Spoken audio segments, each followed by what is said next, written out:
Hey everyone, how's it going? Matthew Kadish here, author of the Earthman Jack Space Saga, coming at you today with a live stream that is going to be video game focused.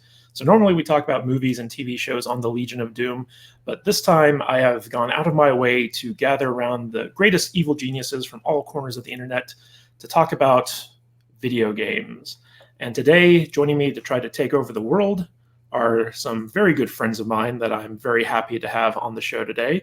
The first is the man who is ruler over his lawn and Lower East Brooklyn, the one, the only Seqis. Seqis, why don't you Thank introduce you. yourself? Thank you. I do have a lawn, and get the fuck off of it. Thank you.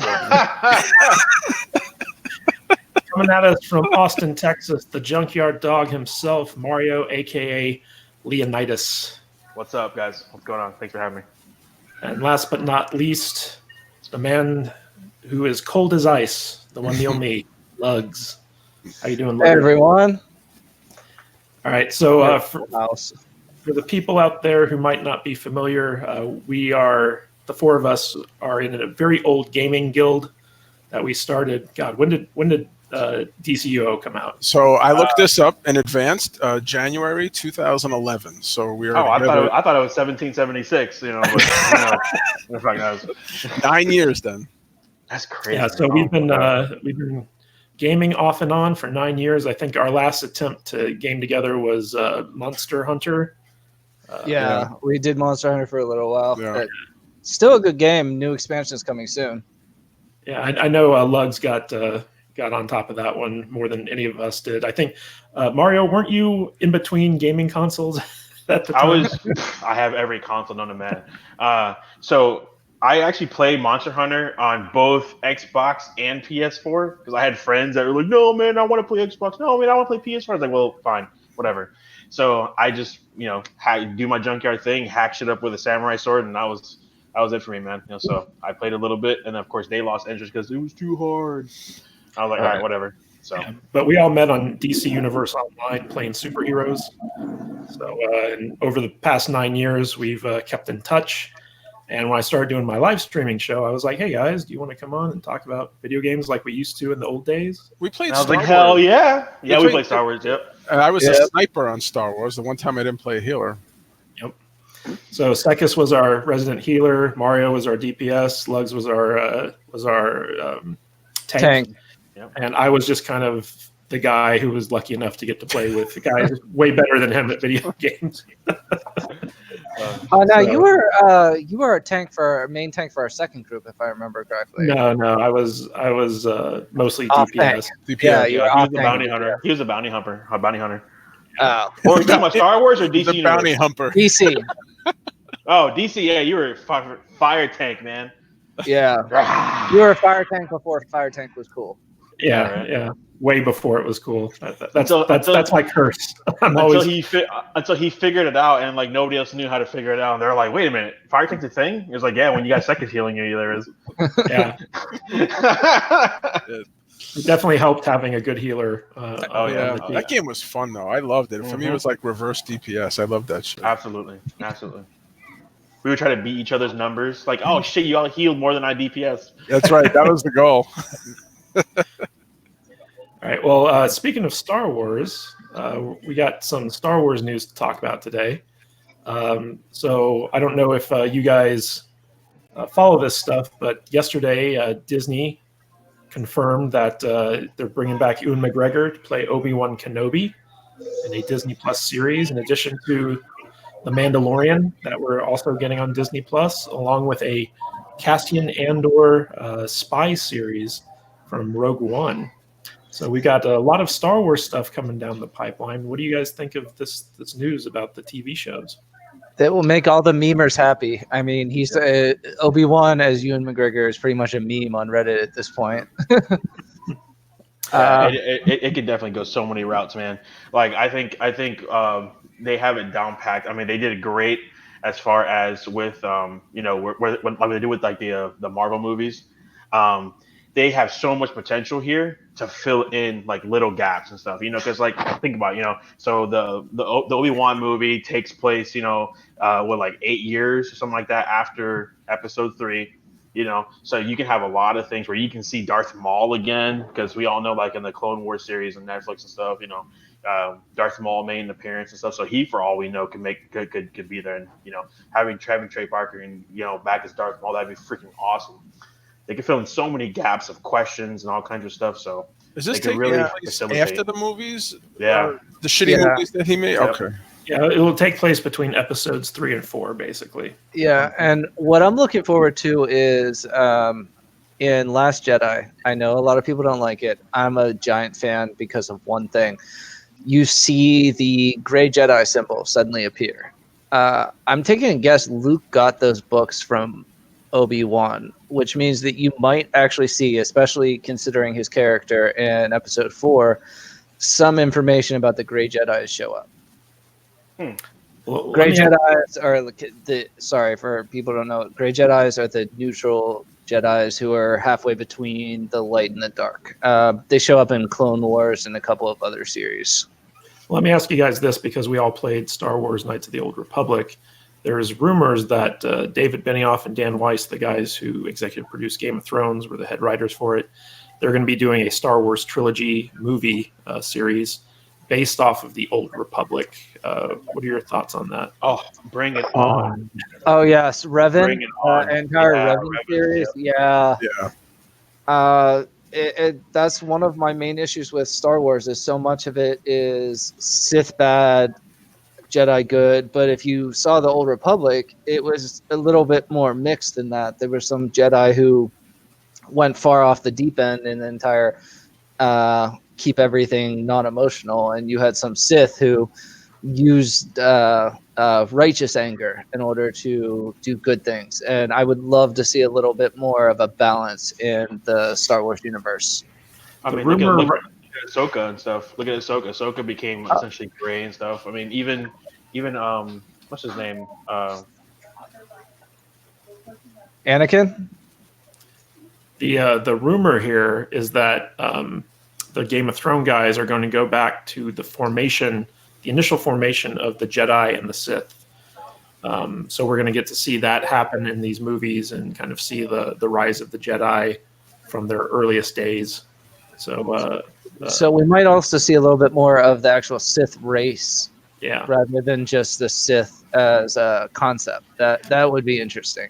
Yeah, one of the cool things about the MMORPG was that you had an expansive force-using race like with the Sith and with the Jedi, so they were everywhere. Whereas in the original trilogy time frame, it was pretty much just Darth Vader and Luke and Palpatine were the only Force users left, pretty much. Oh yeah, and it definitely is something that I'm looking forward to seeing more of.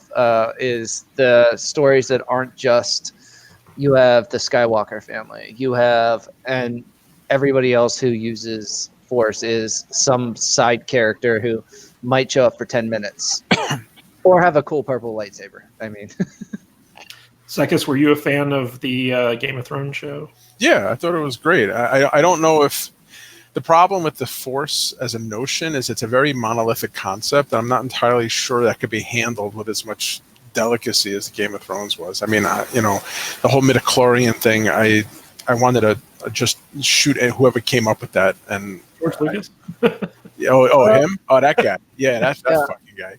Yeah. Well, the midichlorians, I got your midichlorians right here. I got it right here. If I remember correctly, they kind of corrected that a little bit in the Clone Wars animated series, which is still canon.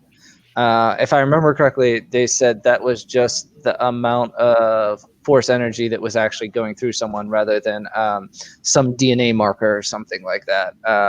It was just a way to judge how much energy was actually going through someone at a given time. So the guy who's running, the guy who directed Iron Man 1 and 2, what's his name? Favreau. He's running this, and apparently he really is a Star Wars fan. No, he's running The Mandalorian. Oh, the Mandalorian movie. Okay, that's right. Yeah, it's a TV show on Disney Plus. Right. Okay. And the trailer just dropped yesterday for it, which looks pretty darn good.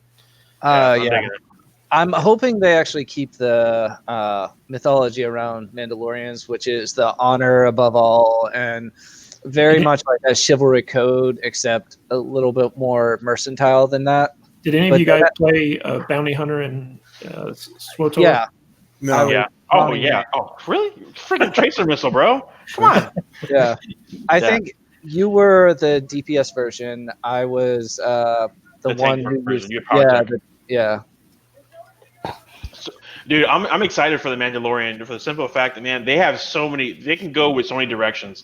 So they can go with like, hey, you know, we're like the bounty hunter that we just get people in, or they can go, you know, with you know, actually fighting, you know, Jedis and stuff. I mean, you have so much, especially Mandalorians. They have so much stuff against Jedis. I mean, you got the Cortosis. You have, you know, the Fariks, like the light batons and stuff.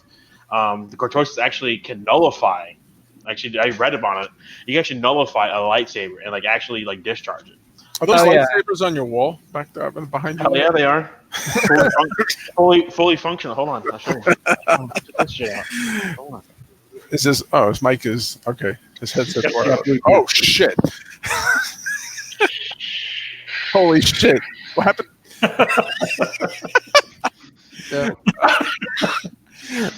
Leave it to Leo to have a wall full of like. It didn't destroy the wall. Hey, my wife said I can do it. Okay, leave me the fuck alone. So people in chat brought up a good point. Mandalorian, is he actually a Mandalorian? Are we looking at another cloned Jango Fett? Are we actually looking at some sort of offcast or like an orphaned Mandalorian, someone who's actually the Mandalorian race? Well, I think it probably is a Mandalorian. But like I said, we're going to have to wait to see the show. But I know that in Star Wars The Old Republic, the video game, all the bounty hunters were Mandalorian, I think. It was more of a title. They had to be proven. They had to be vetted into becoming a man, because you had to become Mandalore. They like essentially like the great chapter 1, spoiler alert, chapter 1 of Star Wars. If you haven't played it, The Great Hunt. You know, afterwards, then you can become essentially a Mandalore and essentially like the main guy. So yeah, but there is actually a race Mandalorians. I believe in that one, other races could become bounty hunters and get kind of adopted into Mandalorian culture. Correct. But there's actually a race of Mandalorians, so which I believe Jango and Boba might have been some of the last ones. Jango, of course. Boba was, I think they were Beskars. I think they were called like Beskars. That's where you get like the Beskar sword or the blade. That's where the Mandalorian like ore came from. Because I mean, they've been forging that material since, you know, if you're going back in like Star Wars times, like 7,000 BBY or something like that. So it's actually a lot to it for sure. So have you guys seen the new Mandalorian trailer? Yes, I have. Yeah. yes. What'd you think? Go for it. He definitely has some of the mannerisms down that I would expect from like Boba Fett type, but it also feels a little bit. How do I put this? It feels definitely like they're going for the. I'm thinking kind of. What's the name of the movie? The second one's The Golden Circle. Oh. It's Kingsman. Yeah, Kingsman type of. Kingsman, there you go. Yeah. Yeah, where he uses the gadgets and it is a smooth badass, I guess. See, I thought John Wick when I saw this. You know, he's like the only one. I don't know. See, I thought it was more like a Clint Eastwood Man with No Name type thing, you know. Well, it looks like a spaghetti western if you actually. I thought it was a Jonah Hex. I saw Jonah Hex through it. You know what I mean? So you think everything is Jonah Hex, though? So what? Okay. But yeah, like I was very impressed by this trailer. I thought that you know, it looks appropriate for the time period. It's really exciting to get to see these new characters and like a new aspect of the Star Wars universe. And some of it does feel like the SWTOR video game, you know. You know, if you go back, that looked like a Jedi who opened that door with the droid next to him. Well, that was the Mandalorian, wasn't it? I think Was it was. it? Okay. Yeah, that was him walking in. I'm That right there. impressed. Okay, that You was know, for a show, dude. I was totally impressed by the cinematography. you I know. mean, they must have really pulled out the stops when it came to this with this show. I mean, they dropped a Boba Fett film for the series. You know, so I was very very impressed with the cinematography. I mean, this is like a series trailer. Show me a series trailer that looks like a movie like that. You don't see it, man. You don't. Yeah, and I love the fact that the helmet is visored, so you can't actually tell his face just in the trailer. I have a feeling that might. I would love them to go the first 2 episodes without showing his face a single time. It Oh, could yeah. actually, it could be a female for all we know. There No, are it's female a Mandalorians. guy.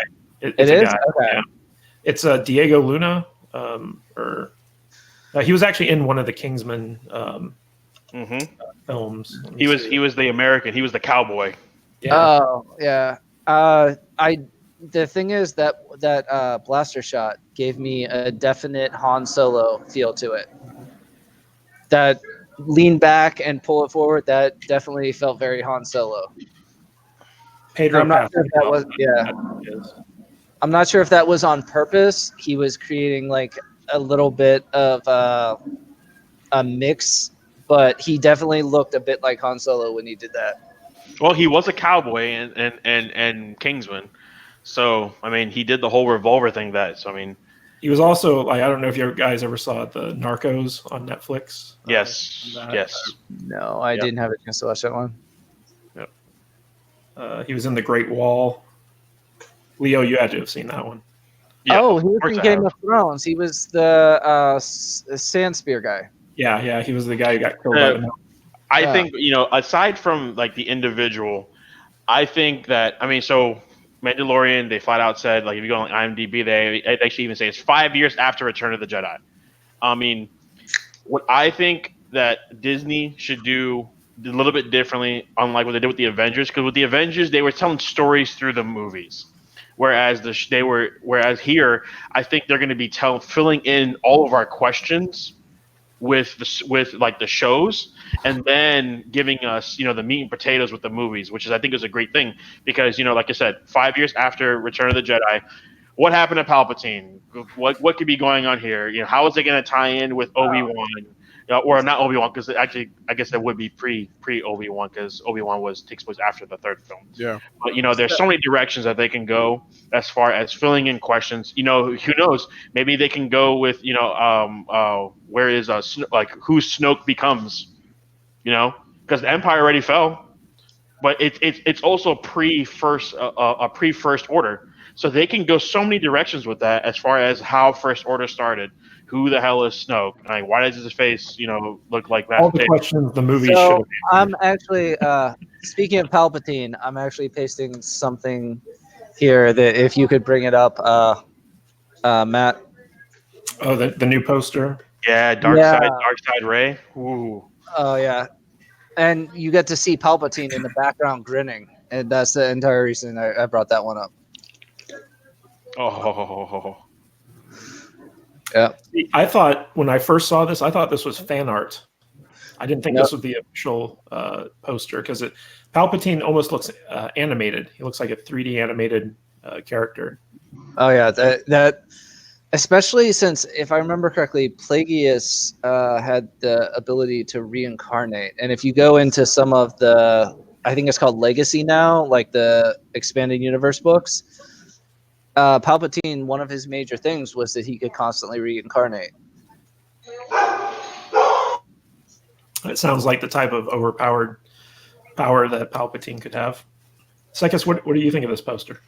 I think it's awesome, and Palpatine always is playing behind the scenes anyway. So this looks like that's exactly what he's doing still.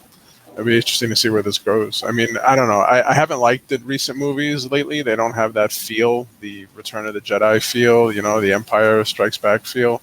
I don't know if that can ever be regained, but I'll be patient. It's fine.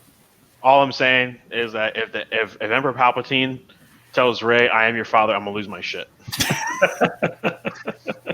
I'm your baby daddy. Yeah, I'm your baby daddy. So Well, in addition to all the Star Wars news coming out, we've got a new Star Wars game on the horizon.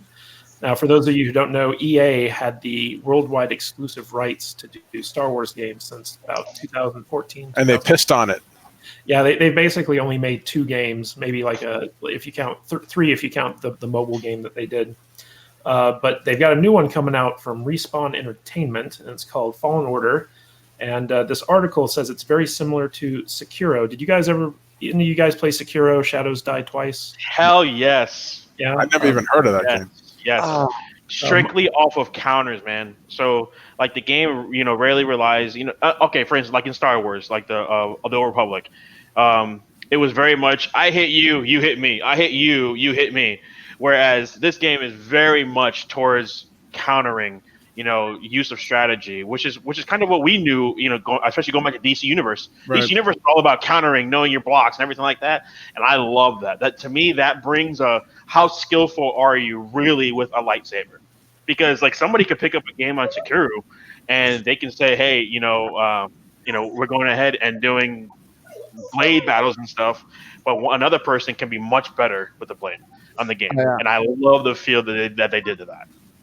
So Sekiro is in the Souls-like genre, Dark Souls, in the sense that it's kind of it's a very difficult game, and it takes a lot of skill to progress in it, from what I understand. Lugs, did you ever play Sekiro? No, I've not got a chance to play Sekiro yet. That is actually one on my list. I have been trying to go through games, and I think that's like 4th or 5th on my list. Yeah, no, that needs to be number 1. Bump it up, dog. Yeah. Heard a lot of good things about Sekiro. But one of the things about the Fallen Order one is the fighting actually makes sense depending on the lightsaber style that he has. I'm hoping he's like, they actually bring up the fact that he's 6th or 7th form, because the fighting looks very close to what I would call a 6th or 7th form fighter. Let me get through this article, and we'll talk about all the Star Wars details. So this is from GameSpot. It says, Star Wars Jedi Fallen Order is very similar to Sekiro, confirms Respawn, but the game is inspired by older From Software games. This is by Jordan Ramey. Though Star Wars Jedi Fallen Order was well into development before the release of Sekiro Shadows Die Twice, Respawn has confirmed its upcoming game is very similar to From Software's title. Fallen Order lead combat designer Jensen de Haras takes comfort in that comparison. I thought it was pretty badass. I had a little and a little comforting to know that you can make this type of game without a stamina bar, he said in an interview with Edge Magazine. They let you attack, they let you roll, they do all this for free, and then the AI will tell you if you're doing the correct thing. It just confirmed to us that you don't have to limit everything the player does. Let them have a little more agency and let the AI give them a slap on the wrist or a punch in the face. It was a positive thing for us to know that the game was very similar to ours, very similar. The comparison to From Software's most recent game makes sense, as Respawn turned to the studio's older games as inspiration for Fallen Order.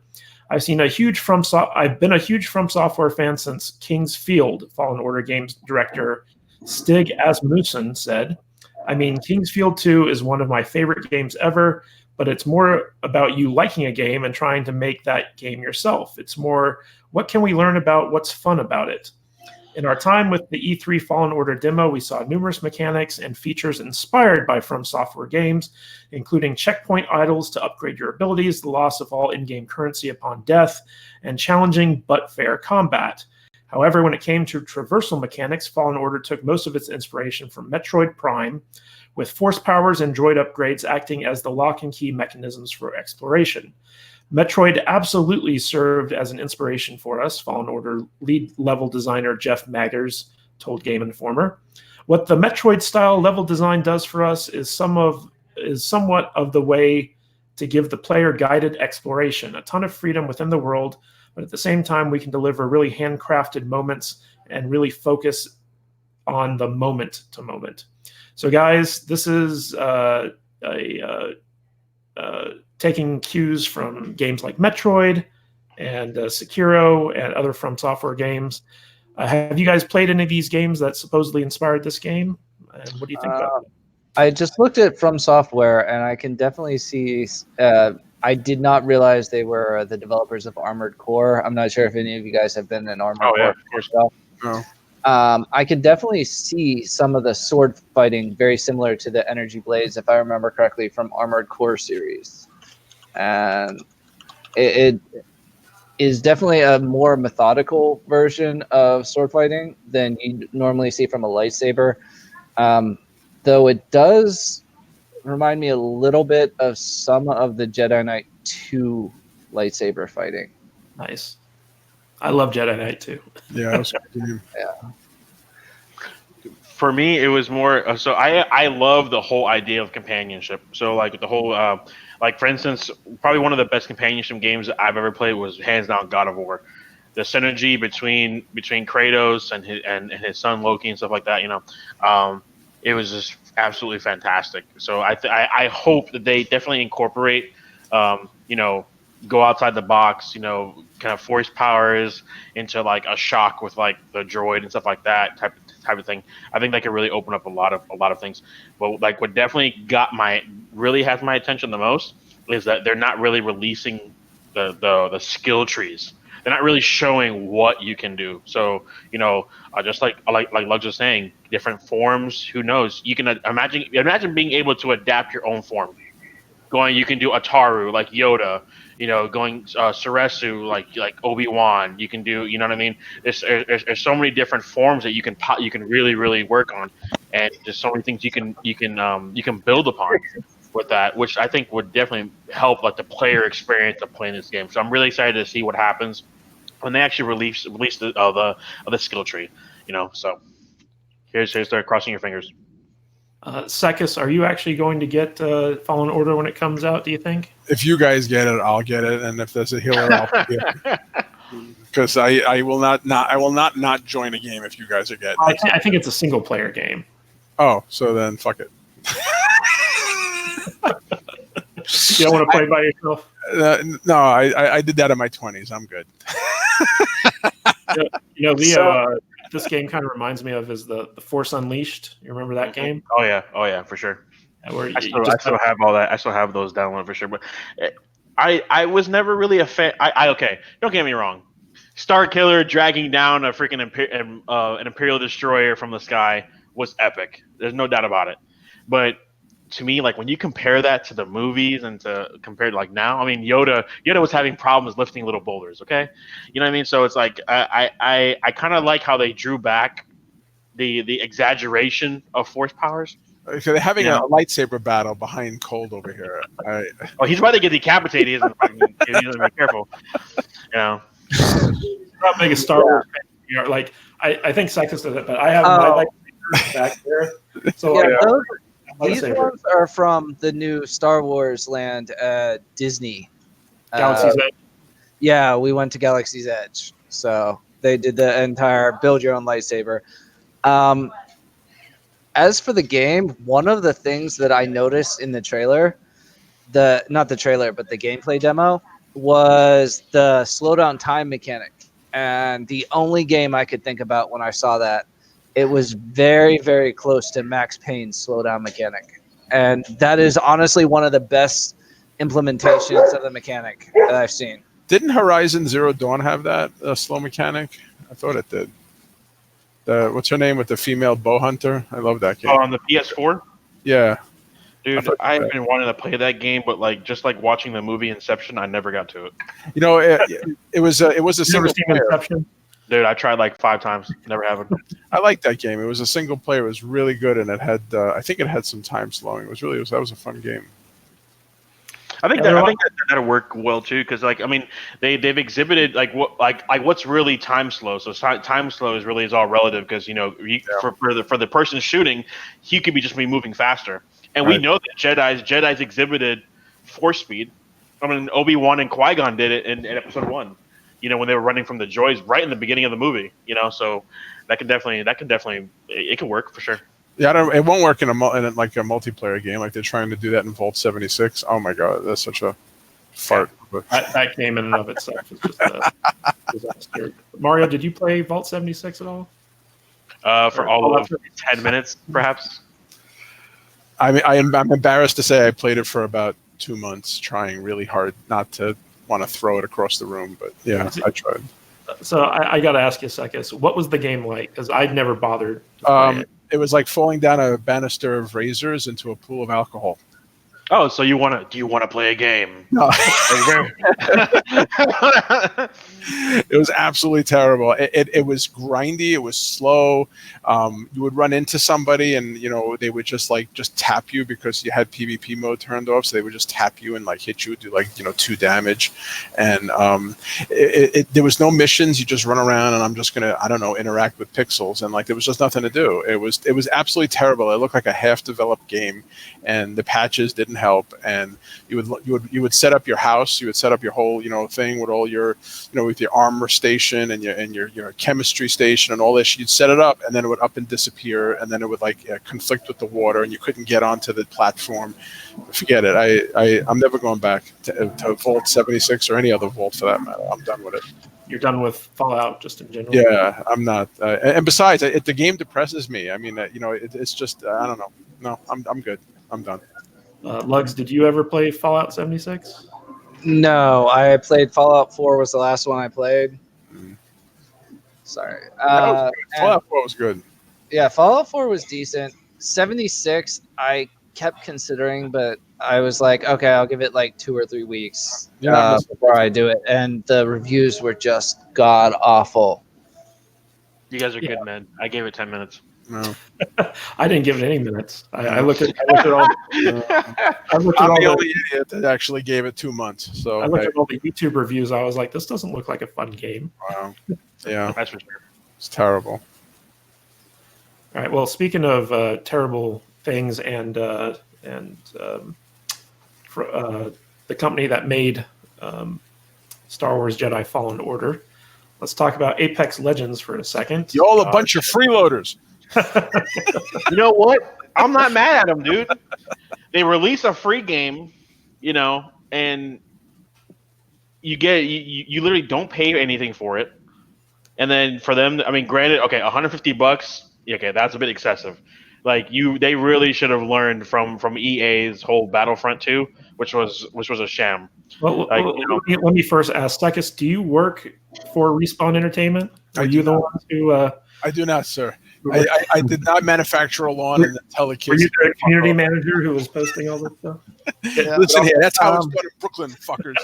If I remember correctly, it was actually $210 to actually get the one axe skin in that game. Let's go over the news article here before we get into the commentary. So Apex Legends dev admits it broke a promise with its expensive new weapons, and it claims that this week has been a big learning experience for them. This is by Steve Watts over at GameSpot. Respawn, the studio behind Apex Legends, is admitting that the rollout of cosmetics for the Iron Crown limited time event has not gone well and is trying to set things right. In a statement posted on the EA blog, Respawn project lead Drew McCoy explains what went wrong and how the studio intends to fix it. In short, the Iron Crown event offered several new cosmetics that could only be obtained through Apex packs purchased with real money.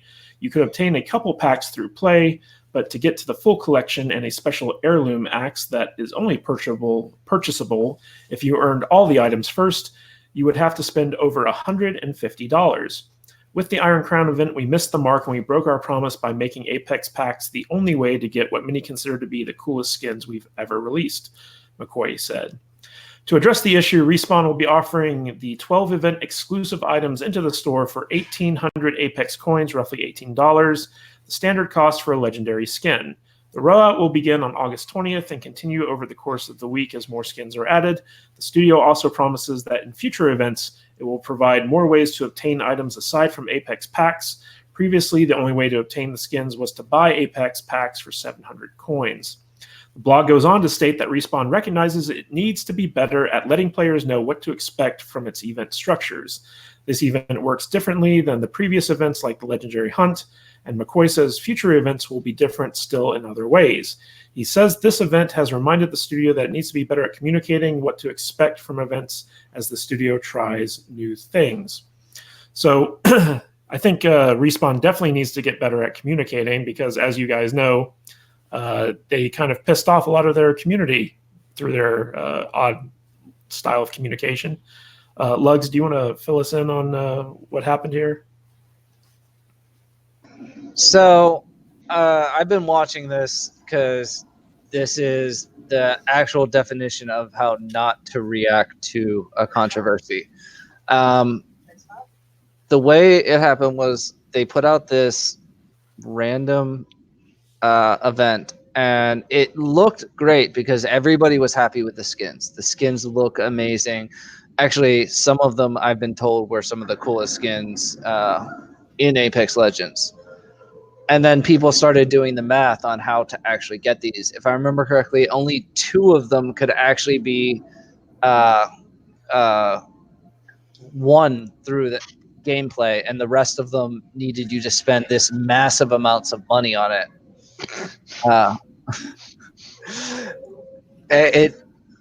And when the community started getting a little bit upset about it, the devs, rather than actually responding constructively or even just saying that they needed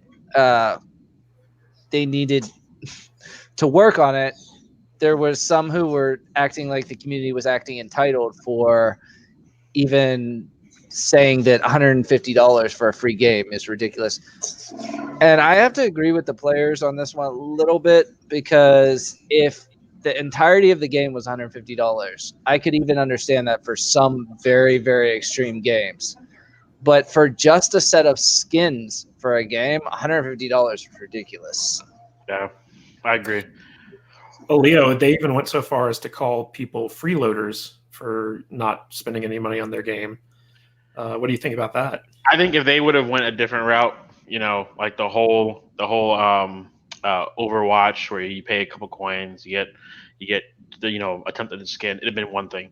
Fine, you guys want to be called freeloaders, well, for being cheap asses or whatever you want to call it, but $150, that's a lot, man. That's a lot for just skins. If it was anything other than maybe actual content. I mean, hell, we paid what, $150 for the collector's edition for Star Wars, and that's an entire game MMO that I even still play. I remember like you paid $200 for a lifetime subscription to DCUO, didn't you, Seqis? Yeah, I did too. Yeah, I did that. Yeah. Yeah, So for me, it's like if I don't particularly care what they told the players. A lot of people are sensitive these days, bro. It's crazy. You get over it. You know what I mean? But I would have been okay with their response if it wasn't $150. $150 is a lot, man, for some skins. So, what do you think about this, Seqis? Do you think that the way Respawn handled the community was poorly done? I think the developers are living in their own bubble, and I think that they, I think they're probably getting pressure from the suits to, revenue, and I guess I don't blame them for being frustrated, but ultimately what this does is it pits the developers against the players, and whenever you have an antagonistic relationship like that, nobody wins, and ultimately this is what happens. And I think Blizzard is a great example of a company that, and I guess they have the deep pockets for this, but ultimately I think that Blizzard is the kind of company that they can look at how they're handling Overwatch, for example. It costs $5 for a skin, and the skins are all pretty much the same. They're just the colors are different. Maybe there's a little bit of a style change or something, but they don't get greedy. They don't piss anyone off. They create new characters, and the free chests come pretty decent clip. And I've been playing that game since it came out. And I still play. I was playing it earlier today. And whoa, you play that game? Yeah. Oh shit! Oh shit! Oh shit! We're okay. Sorry. Back to the topic. Okay. By the way, I'll be seeing you later. Okay, so we're gonna be doing this because I play as Ash, with the rifle, and I heal as Moira all the time. Nice. Moira's the shit. Absolutely. I don't know about Overwatch not pissing people off. There seem to be a lot of people upset at that game. What are they upset about? Let's be honest. They're not charging $150. Right. Yeah. And part of the entire problem with this wasn't just the 150. It was the fact that the normal way to get skins could not actually get these skins. You couldn't get them from chests.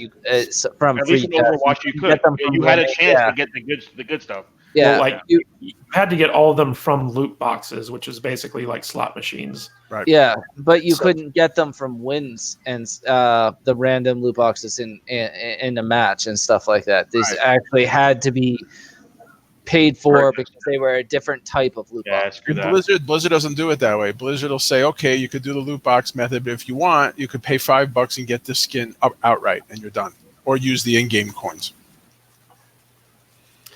Well, I think Apex Legends made $91 million in its first month, and it's like, what, 3 months old? Something like that? Yeah, it 4 months. definitely their method of marketing where they got some of the top streamers to stream it constantly for the first couple of days definitely might be a changing point in how some companies market their games. If I remember correctly, I read up that they did pay a lot of streamers in order to immediately start streaming it, and you saw they had something like several million viewers on the first couple of days. Just The because game is actually pretty good, though. yeah, The they game picked is up. actually pretty good. I personally like it. So Yeah, Yeah, it looks good. Yeah, but you know what? I think everyone's just leaving that game for Anthem anyway. If you play that kind of game anyway, I mean, right? I don't think anyone's leaving anything for I don't Anthem. think anyone. Oh no, We're gonna no, be talking about Anthem, but yeah. Oh, it's the other way around, right? Anthem, they're leaving Anthem for this. I don't Yeah. know either of them. Okay. So, I think Apex Legends, their biggest competitor is Fortnite right now. okay. That's their yeah, that'll be an interesting topic. I think you had that on our list. I think, Alright, I think that's David versus Goliath, though, man. Fortnite is on another level right now, dude. We're going to get to that in a minute, but Yeah. let's first talk about Google Stadia. I like Google Stadia. I'm all for it. Yeah, I'm all for it, man. I think streaming games is awesome, and I'm tired of having to buy a console every 3 years, and I'm tired of that shit. And I think if you just have some decent bandwidth, I think this could work. Netflix does the exact same thing. They just stream, and it happens quickly. I know maybe there may be a latency issue with Stadia. You know, you press fire, and who the fuck knows when that guy in Korea who's sniping you is going to see it. But you know, that aside, if they could solve that problem, This I think it's article great. from CNBC, it says Google's giant leap into video game streaming is poised to disrupt a $135 billion industry. Disrupt it, baby. Do it. Yeah. On Monday, Google held a live stream event to reveal more details about Google Stadia, the company's cloud-based video game streaming platform that is poised to launch in November in 14 countries. This shift into the video game business is a major move for the tech giant. Yet Google has a history of forcing evolution in a number of industries. Searching the internet was an entirely different experience before autocomplete. Translating foreign languages used to be a complex and time-consuming process before Google Translate. The Chrome browser changed how we navigate the web, and Google Fiber has prompted other internet providers to increase their speed offerings. Now the company has video games in its sights, and it could be one of its biggest markets to date. The video game industry generated sales of about $135 billion in 2018, according to the analysis firm Newzoo, and global data predicts the market will hit $300 billion by 2025. How it works: streaming access to games from any mobile device. Stadia will allow gamers to play AAA games at the maximum graphical settings on virtually any screen, TV, PC, laptop, phone, or tablet, without having to worry about buying the latest and greatest processor, graphics card, or console.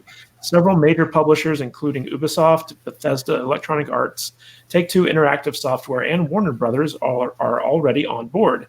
Rather than buying a game at a retail store or downloading it directly to their consoles, players will bypass downloading titles with Stadia, streaming them like they would a Netflix film.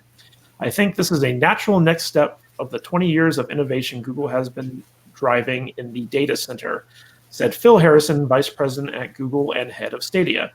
We make multiple billion-dollar investments building out our network. That knowledge and understanding is the fundamental ways bits move around the internet is one of Google's core capabilities.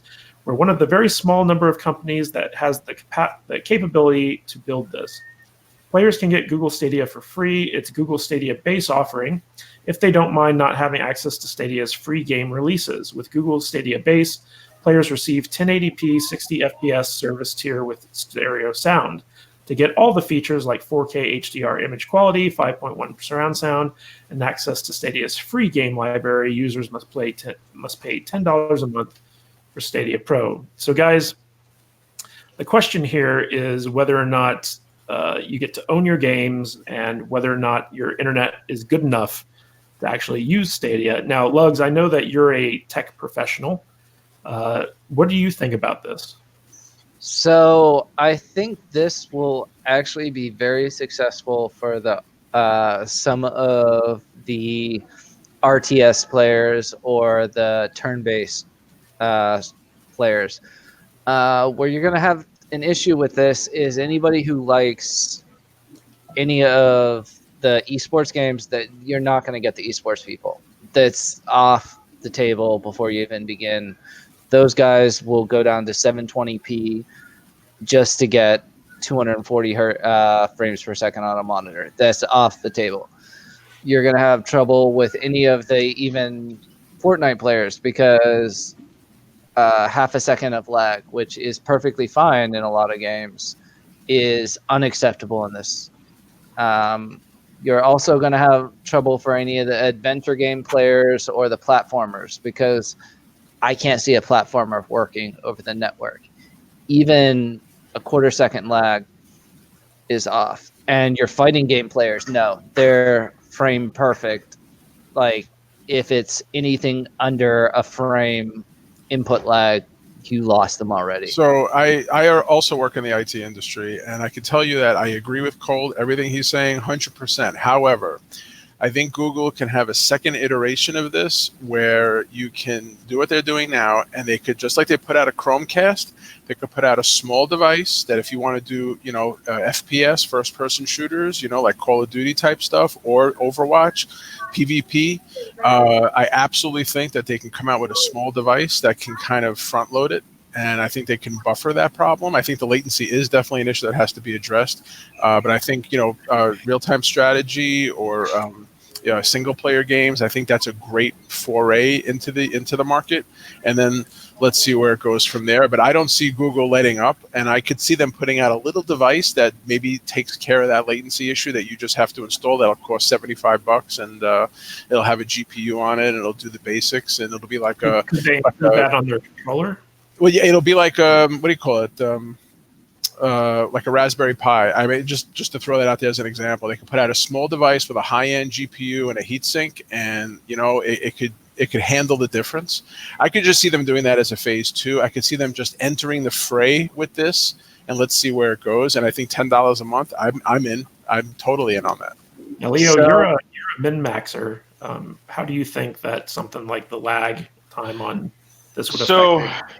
That's literally the first, I have my notes here, and that's the first thing I asked about. What's latency going to be like? What are my FPS? Because, dude, right now, I have an Asus Predator monitor, and I have 2080 GTX Ti's on my rig. I'm very 4K. Okay, well, I want to see 4K at 240 hertz type thing. So, if I can get it, I'll get it. You know what I mean? So for me, I think I like it for them ruffling the feathers. I mean, look what they did with the internet. You had places like Spanish Fork in Utah. They came out with 1 gig internet, for $300 a year. That lit a fire. Regardless what anybody thinks, that lit a fire under Xfinity. That lit a fire under AT&T. Now everybody's offering 1 gig no matter where you go. And Google Fi also. Exactly. You know what I mean? So it's, for me, I think that they're doing it to light a fire. I think it's new technology that you're not going to, there's certain games I'm sure that you're not going to play. I'll play with that. I mean, Ubisoft, Ubisoft has, Assassin's Creed, you know what I mean? Then you have EA, how far can you can go, Need for Speed games, etc. But Cole was saying with the EA Sports, you're probably not going to get it until they figure out the whole latency. Maybe, who knows? Maybe they'll have some kind of idea because 4K HDR. There's a difference between saying, 4K HDR. So for instance, they said 1080p at 60 FPS. Okay, cool. So, but then they say 4K HDR. HDR is nothing but an upscaled, 1080p. So how far can you really go with it? 4K takes a lot of bandwidth with that, man. Yeah. The difference is they're going with the 1080p for the free users, but if you subscribe, the only problem with this, I'm not sure many people realize this, is you have to actually buy the games. It's not like you're paying a subscription. You get a couple of free games with a subscription, but you actually have to buy the games, and they're locked to the Stadia service. So it's not like I buy the game and I can play it on any computer I own. You can only play this on the Stadia service. Yeah, like And- Yeah, but how is that different than PlayStation or Xbox? I mean, you Yeah, it's buy no a different. game, you play it on their platform, and and I actually think that this actually lowers the entry level for people who can't afford a $400. I know that you've told me before that you don't like buying stuff on Google or Amazon because you don't actually own it. And Yep. isn't this kind of like the same deal where like if Google decides to shut this service down tomorrow, all the games that you bought are just gone? So I feel that way about books because, I remember there was a Supreme Court case that said, like when Amazon pulled some books off people's shelves because they lost their contract with a publisher, there was a judge who said that that's the same as sneaking into your living room and stealing books off your bookshelf in the middle of the night. And, ultimately, even though you're only signing a license to read the book as opposed to own it, I have an objection about that with respect to books. For games, I think that's no different than a movie. If you subscribe to Netflix, you don't own any of those movies. You're owning a service which streams movies that they may get contracts for. In this case, this is no different. And I think for gaming, it's perfectly It is different in the sense that you don't subscribe to Netflix and then pay Netflix for each movie you watch. fair enough. But this is no different than a PlayStation in that, and I think it's very similar to a PlayStation, but it's better because you're not having a $400 entry point to buy the actual PS4 itself.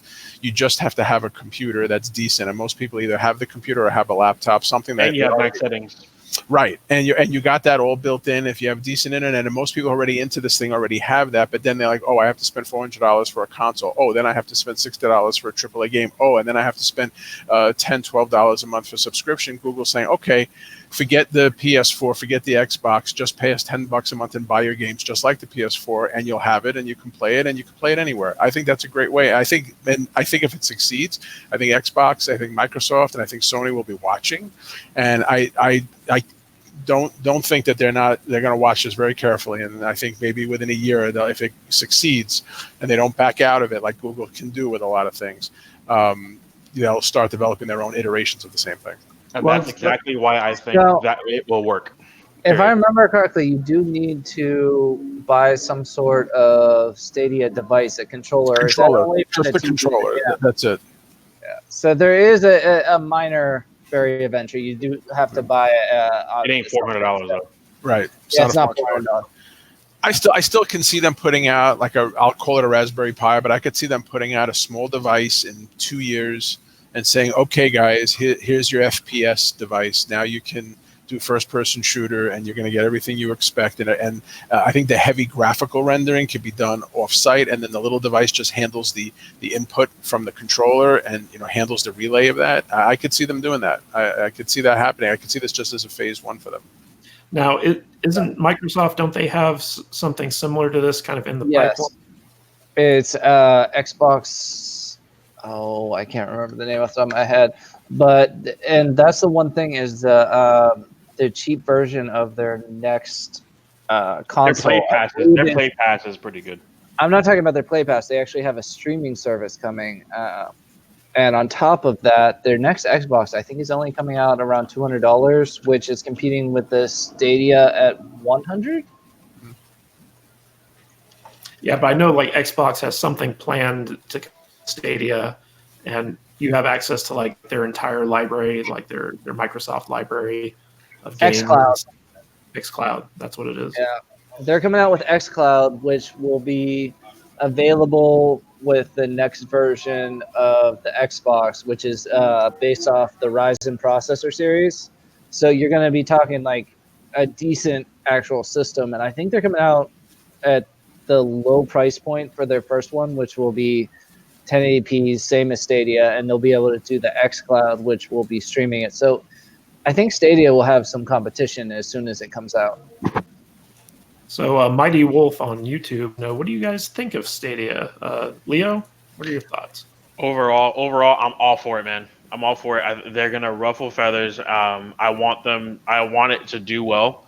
It's definitely gonna push evolution of what's normally like the big wigs of whatever to gaming. Google did it with internet. They did it with their their browsing. And now they're gonna do it in gaming. Yeah, they're gonna force the hand of the big guys to do something. Ubisoft's on it, EA's on it. And let's not forget just the overall, just the cost of physical games. How much they really cost to make, ship, box, whatever. So that means that they could have better profit margins, even from a business perspective, and they could put more budget towards actually the game, and I'm all for it. I think it's something that could work really, really well, because Google has always really had a good customer service standpoint when it came to those kinds of things. So Lugs, what's your thoughts on Google Stadia? I'm probably going to pick one up. It will be useful for certain types of games, but I see zero way that it could actually replace specifically for anything esports or FPS. Either my PC, I don't think it could ever replace my PC, or a console for certain types of action-y games. That's if it's cross-platform. Do we even know if it's cross-platform? I don't know that. Yeah. It's mostly PC games from what I remember. It's almost all PC games. True. Well, I mean, it doesn't matter what platform though, because you can on computer, any device pretty much, as long as you have internet access, you can get whatever game is on the service. Oh, okay. So, okay. It doesn't matter if it's a Mac or if it's a PC or if it's your cell phone. Anything can connect to the internet can play a Stadia game. Ew, so gaming on a Mac. Ew. Yeah. Mighty Wolf just actually asked, "What are they going to charge per game?" They're charging price per game. I wanted to get Seqis' opinion on Stadia before we covered that. Oh yeah, I'm buying it whenever it comes out. I'm getting it. I'm going to try it, and I'm totally in on it. And I want to buy it and register my vote that way by saying, yeah, I'm in, and I may buy a few games and try it. And I'm actually going to think against my PS4. I'm going to compare the two, because that's the only really gaming console I have, and I'm just going to compare the two, and I'm going to say, hey, you know what? If Stadia wins, I'll eventually cancel my PlayStation subscription in favor of it. What if Stadia doesn't work on Linux, Seqis? Oh, well, probably, you know what? I'm betting you it's Linux under the hood back at the data center, so. Lugs, you want to take this one from Mighty Wolf? How are they going to charge per game? They're going to charge full PC price per game. So you're going to be looking at like Steam like prices, or Fantastical, or whatever storefront you want to use. And so you're going to be looking at $60 a game. Bread and Milk over on Twitch asks, how y'all doing? Seqis, how are you doing? I'm doing freaking wonderful over here. I'm loving it.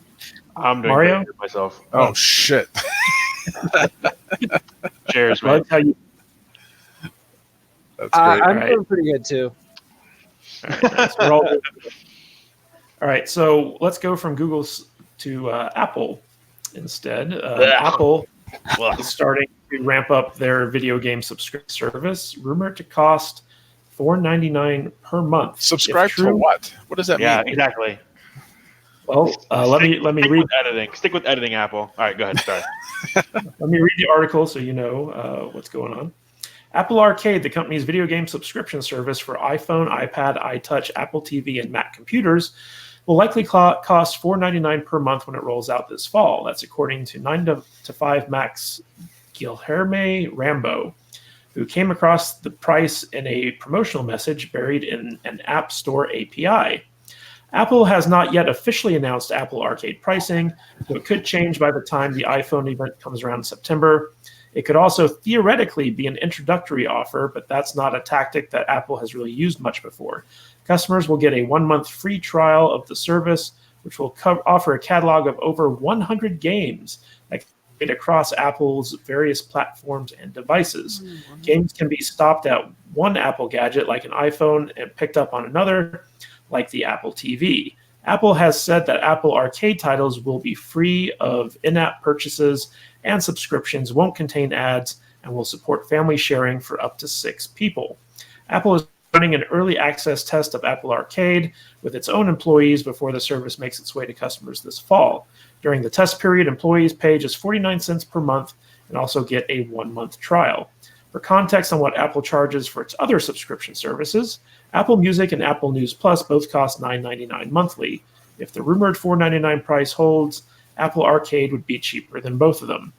So guys, Apple's really known for having its own ecosystem. So like if you're all in with Apple, like if you got your iPhone, chances are you've got your Mac, you've got your iPad, stuff like that.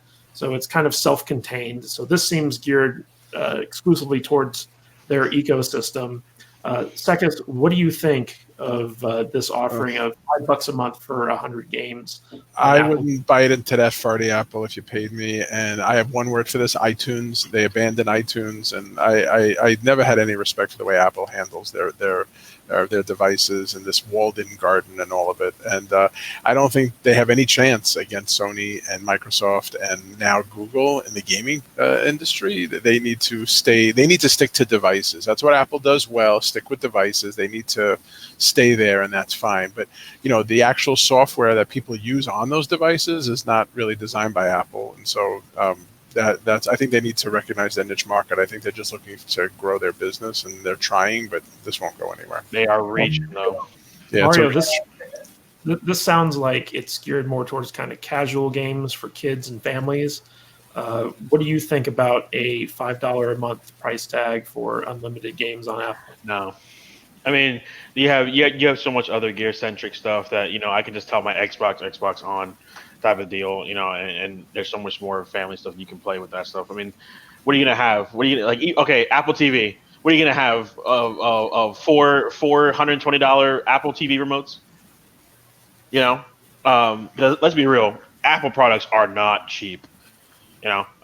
Every one of them, like, what are they like? How are they even gonna make that work? You're gonna have, oh, cool. So you can have a family night with 17 iPhones. It's just I don't like it. It's like stay in your lane. You do editing well. You're like you said, the ecosystem works. I personally haven't an Apple TV, and I love it for what it is. But that's what Apple does. They make devices that is a window to the internet to reach other companies' services, and that's fine. If that's their business, and it has been, fine. But they need to get out of the service industry. None of their services have ever spun off. I mean, iTunes, they ended up abandoning. It was really the only service industry I could think of that Apple ever offered. The rest of it was the devices, the actual, the Macs, the actual iPads, the iPods. Those are devices. Fine, that's their niche market. They make all their money off of like the App Store and stuff like that, and they not may the apps themselves, right? I mean, they get a piece, but they make the money off the devices. Right. 90% of Apple products are overpriced versions. If I remember correctly, you can get most of the specs of an Apple product for about, I think it's 65% of the price. Right. And all Apple is a very limited version of Linux with a nice interface. It's FreeBSD under the hood, which is a variant of Linux. That's all that it is. And with a nice skin on the front. That's all Apple ever did. And fuck them. Ubuntu or any of the what is it? Pop something? Yeah, I know the one you're talking about. But also Mint and the rest of them, Yeah, they are almost exactly as user friendly on the front end, and they actually do Proton, which means you can do Steam games, you can do most of Windows games.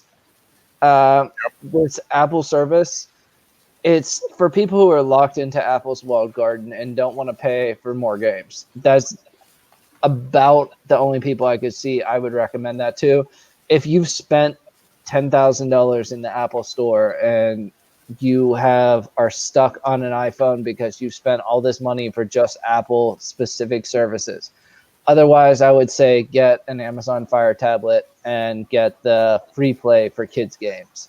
Get Google Stadia, and it'll be 100 times better for double per month, and then $600 less for an entry fee. Mark my words, in 6 years, they'll eventually abandon this like they did iTunes. Well, I take it just from the chat here that none of us are Apple fans. I love their. I'll be honest. I have their phones. I like I guess the synergy. I like the synergy, being able to do whatever with all the devices in my home, and as far as switching stuff around, like even contacting, especially like me, like I deal with customers every day. It's a whole lot easier for me from an Apple to Apple standpoint to contact customers than it is, cross-platform like Android to Apple. So from the devices standpoint, I don't mind them at all.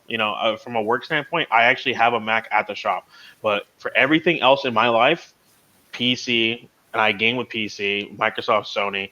Apple has no chance in a gaming world. I had a MacBook Pro running Boot Camp with Windows. I love the build quality, but that was like 6 or 7 years ago, and ever since then, people have caught up. And at this point, I would have a Windows or a Linux tablet for sorry, not tablet, but laptop for developing. The iPads, the build quality on iPads is better than any other tablet on the market. I'll be the first to admit that I don't like the software for it.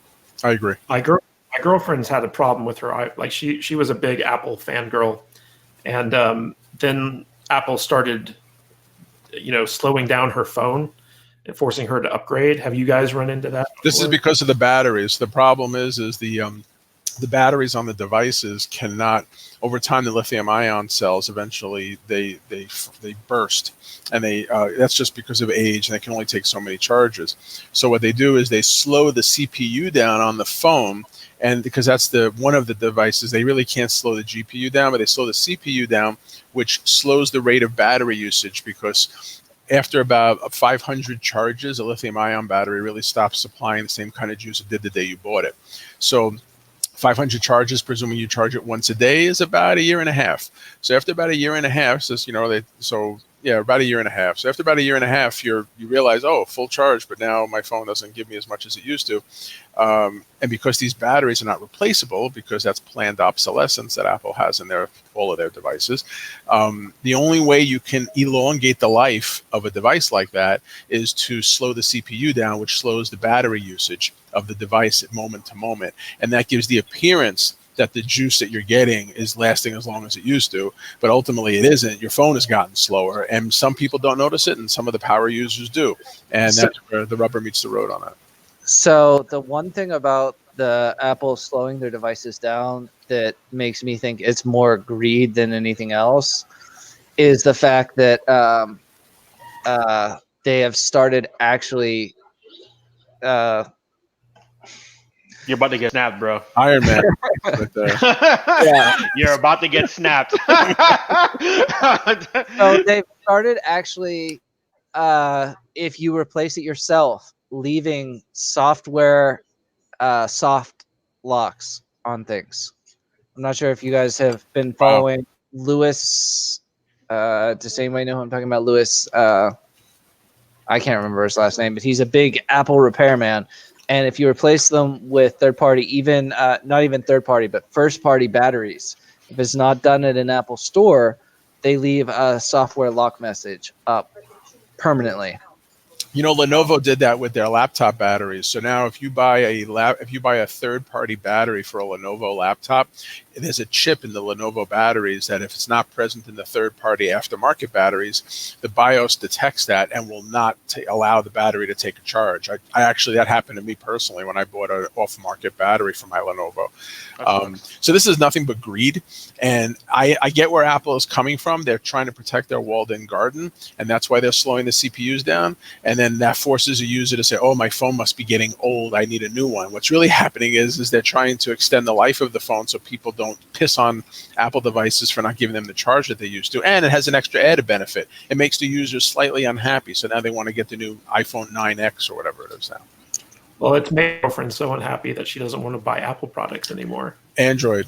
I would actually recommend the Motorola G7 because the G7 is a really nice mid-range phone that's very powerful for what it is. $250. Try to buy an iPhone for $250. It does everything that any Android phone can do, and for $250, you can replace it in 2 years if it stops giving you the battery you're used to, because, like everyone else now, the batteries are now built into the units. And if you buy $1,000 phone, you're really hesitant to buy a replacement in 2 years because what, you spend $500 a year for your phone, but if you spend $250, I think some people might be more open to that. So I'd recommend a Motorola G7 or the G7 Power, which is the same phone with a 4,000 milliamp battery. That's the one I have. Well, So speaking of- are those ones overheating a bit? The only reason I'm wondering is I had a couple Motorola's in the past that I've had major overheating issues. No, I haven't had any issues with that, and so far it's running well. And I've had it for about 5 months now, so 4 months. Whenever, so a week after it came out, so I guess that was maybe 3 or 4 months ago. And so far it's running really well. Guys, speaking of buying things, we have Sony buying Insomniac Games, who are the developers who made that great Spider-Man game that came out earlier in the year. Epic game. So, this California-based studio, Insomniac Games, best known for your Spider-Man on PS4. Insomniac will become an exclusive PlayStation developer. Founded in 1994, Insomniac remained independent for 25 years, largely with Sony like Ratchet & Clank and Resistance, but also with other big game companies like Microsoft, which published the open-world game Sunset Overdrive.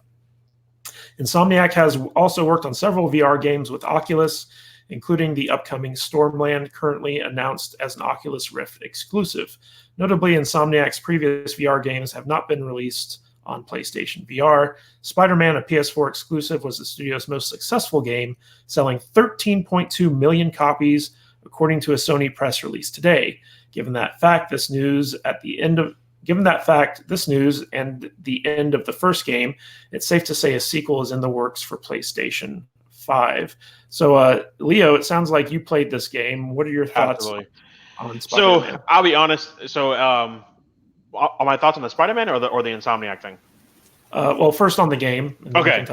The game, the open world of Spider-Man was fantastic. The mobility, the overall gaming mechanics, the story. The story definitely took a whole left field with what we know. Everybody wants to be like, oh, Uncle Ben died. Oh, I need to do. No, they made it to where he's already an adult. He's been Spider-Man for 10 years. He's a badass. He knows his powers. He knows what he needs to do. The different suits provide different ultimate attacks. Very much more technology. Technology, like you can definitely feel. I definitely feel like the game is what Tom Holland's Far Away From Home became. Because remember, spoiler alert, Far Away From Home, when he was building his own suit, and John Favreau was looking at him building his suit, like, man, it kind of had like a Tony Stark-esque feel. And I feel that's who pretty much Peter Parker became in the Spider-Man game, and that's exactly what I feel like a lot of people wanted, and it was great. I mean, traversing the city, everything about that game was great. I have to agree. It was very much a current comic Spider-Man where he's pretty much taken over from Tony Stark, where I think Parker Industries and Marvel is the main technological firm. Correct. Since I think Tony is in somebody's suit at the moment. He's still an Avenger, so in that game.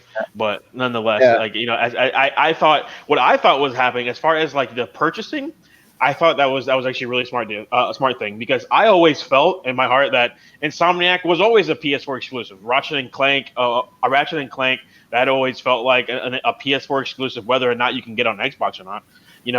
People could say, "Oh, but Sunset Overdrive." Sunset Overdrive was only published by Xbox, but the IP was owned by Insomniac. I thought, like, especially, I kind of thought it was kind of like a good junction between Sony buying Insomniac and Sony saying, "Nah, we don't want Marvel to have Sony anymore, or Marvel to have Spider-Man anymore." Because I'm just like, man, they could go so much great directions. I mean, could you imagine? So people are doing shows and movies. Could you imagine video game episodes and movies? I think that'd be a lot of fun. I think that'd be really, really cool. They can go with the whole, Spideyverse, Miles Morales, go with Miguel, Gwen Stacy. You can go so many different directions as far as going future games. I thought that was what the direction they were kind of going when I saw the purchase of Insomniac. But then, of course, Marvel got Spider-Man back. So we'll see what happens. So one interesting thing about this was announced, I would say about the same time, maybe within a day or two of each other, of the fact that Sony just announced that PlayStation 4 will also be available for and PlayStation 5, Sony exclusives will be available for Windows as well. Wow. I'm wondering if the two had something to do with each other, because they were literally announced the same week that all PlayStation, well, not all, but most PlayStation exclusives will also be available on Windows, and they bought Insomniac Studios. Interesting. For Are sure. they really exclusive if they're available on Windows? No, but console-wise. So they won't be on Switch, they won't be on Xbox, but they'll also be available on Windows. I'm not sure if these two things had anything to do with each other, but they were announced the same week. Seqis, what do you think of this news of Sony buying Insomniac? So I think this is excellent news, actually, because Insomniac seems like a really talented firm, and lately there's been a lot of shakeup in the industry anyway. So I think Sony this is a good move for them, and I think that they need more games like that, like the Spider-Man game. And Spider-Man game reminded me a lot of there was a Batman game, Arkham. It had a it's very Arkham-esque in its feel, very cinematic, I think it was definitely a good move on their part. I think that this just it's just another weapon in their arsenal, and I definitely approve of that. Yeah, what I can appreciate for that for sure was that they kept the team, they kept the design team, everything that they're doing. Now, essentially, in a nutshell, Sony tells them, "Here you go. Here's more money. Make a better game now." So I definitely I'm all for it. I'm all for it. So Mighty Wolf says that the Spider-Man game was better than the movies. I You guys agree with that? 100%. If you're talking any other movies, like Tom Holland movies, I'm sorry, Tom Holland. I'm a fanboy of Tom Holland. The dude was incredibly talented, and the first Spider-Man that I was like, this is Spider-Man. But then again, his freaking intro video, like his application video, was him doing Spider-Man moves in real life without wires. He's a gymnast, so. All right. Well, let's talk about another game. Let's talk about Anthem. Any of you guys play Anthem? I did. I did. I did. Did emphasis on did. What were your impressions of Anthem, and when were you playing it? When the game eventually loaded, I thought it was okay. I kind of feel like the game was a little bit. I think the game came out too late. You know what I mean? If that was a game that came out before Destiny, I think the game probably would have done well. But it definitely had like a Destiny-esque, with let me put some Iron Man suit in a closed bubble that you're caged in. You know what I mean? If they made it a little bit more open world, like for instance, if they would have made it like a whole Spider-Man thing where you go from this point to that point, and fly there and whatnot, fine. But between the loot systems, loading times, and not to mention, gosh, the finger pointing that from developers saying, "Oh no, it was transfer." No, we didn't join the stream because we felt like we were being picked on. Like, come on, dude. Like the game's trailers, like everything about the game before it came out, it looked to be a game changing of a game. Like that was the Matrix of like '99 when the Matrix trailers came out. People were like, "Whoa, what the hell?" That's what this game was supposed to be, and then we essentially got an invisible bubble of here you can fly around for 200 feet. Any of us other than Seqis born in '99? I don't even think we were alive. Old man Seqis was here when the Earth was flat. Yeah, right. Earth is still flat. So at least the launch flat. That's good. Seqis, did you play Anthem? Yeah, I did, and loading screens definitely bothered me, and I didn't think the controls were intuitive. I kept hitting, the circle. Like for me, the right button is for reloading, and I kept having to, there's certain rules now in FPS, and I don't know. I didn't feel, and I kept like, well, I'll just remap it, and then between that and the loading screens and the rest of it, I just said, screw this. I didn't have the time for it. I had a very Fallout 76 feeling about this game as well. Anthem. So, what about you? I played for about 2 months, maybe 3 months. In terms of the game itself, this is one of the most fun games at any individual moment that I've ever played. This is also one of the most annoying games I've ever played after playing for more than 20 minutes at a time. The actual fighting, flying, and everything like that was incredibly fun as you were doing it. To actually do anything with the game or see any progression or see any story was one of the most annoying experiences I've ever had in my life.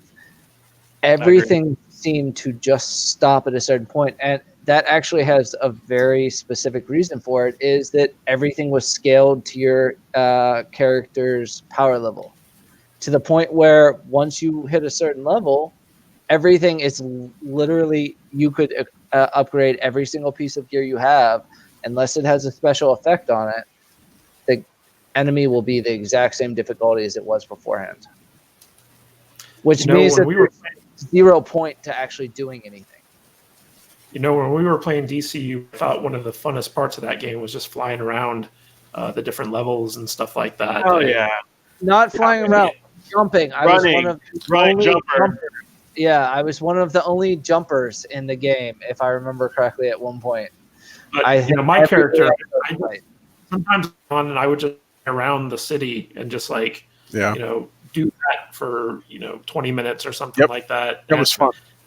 Yeah, I mean the flying mechanic is always fun when you have it in the game, and it sounds like, from what I understand with Anthem, they kept pulling it out and putting it back in, pulling it out and putting it back in. So a lot of the level designs weren't really conceived for that that verticality, and that's one of the reasons why all the levels look the same and things like that. Well, let's not forget that stuff too, man. The loot and stuff, all the bug issues they had.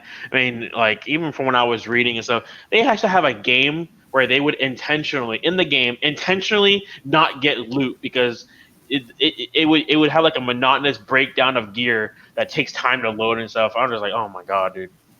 Well, the original conception of the game was beyond amazing. Most people don't realize. I only found out because I read a couple articles about it. The original conception of the game was supposed to be this catastrophic world, and was supposed to be a survival game where you would go out and try to get supplies for the base, but you wouldn't actually end up winning the fight. It was trying to decide when to come back. Everything was supposed to be catastrophic. Yeah, it was a very ambitious kind of initial concept that went through a lot of different changes, and nobody really knew what the game was up until they dropped that trailer, and people were like, oh, is that what this game's supposed to be? I guess we need to get on that. But there's this great article in Kotaku about the first 6 months of Anthem and just everything that kind of the game went through. I'm not going to read through it, but as it stands right now, people are speculating that giving or BioWare is giving up on the game because of some high leaving, and after Kotaku's kind of side expose on the chaos behind the making of this game, and how kind of disillusioned all the BioWare staffers are, and the constant kind of churn of the community where people have to stop playing the game because it's not fun. They're not getting the type of loot they want and all that other stuff. And now that they've released the Cataclysms, which were supposed to be the in-game content, 6 months after the game launched, and they're pretty underwhelming, people just aren't liking the game. So let me ask you guys, do you think there's any path back for EA and BioWare to make Anthem the kind of AAA title that everyone originally thought was going to be? Nope. That game's going to die. Yeah, that ship has sailed. Why do you think that? Go for it, Seqis. Well, I think that once a game. So Matt, what was the game that you're playing that they keep reviving? They keep adding shit. That space mining game. No Man's Sky. No Man's Sky. Okay. So how many people are playing that game now? Still 12. You're like the 13th person that's still playing that game. There's more than that. But. Oh, No Man's Sky has come out with an incredible amount of updates. Sorry, this is topic. No, yeah, go ahead. I've been considering buying it because they just came out with a VR expansion for it. Yeah, I've been playing it. It's a great game. Yeah, their last expansion, they had something like 120 some thousand people watching it on stream. Really?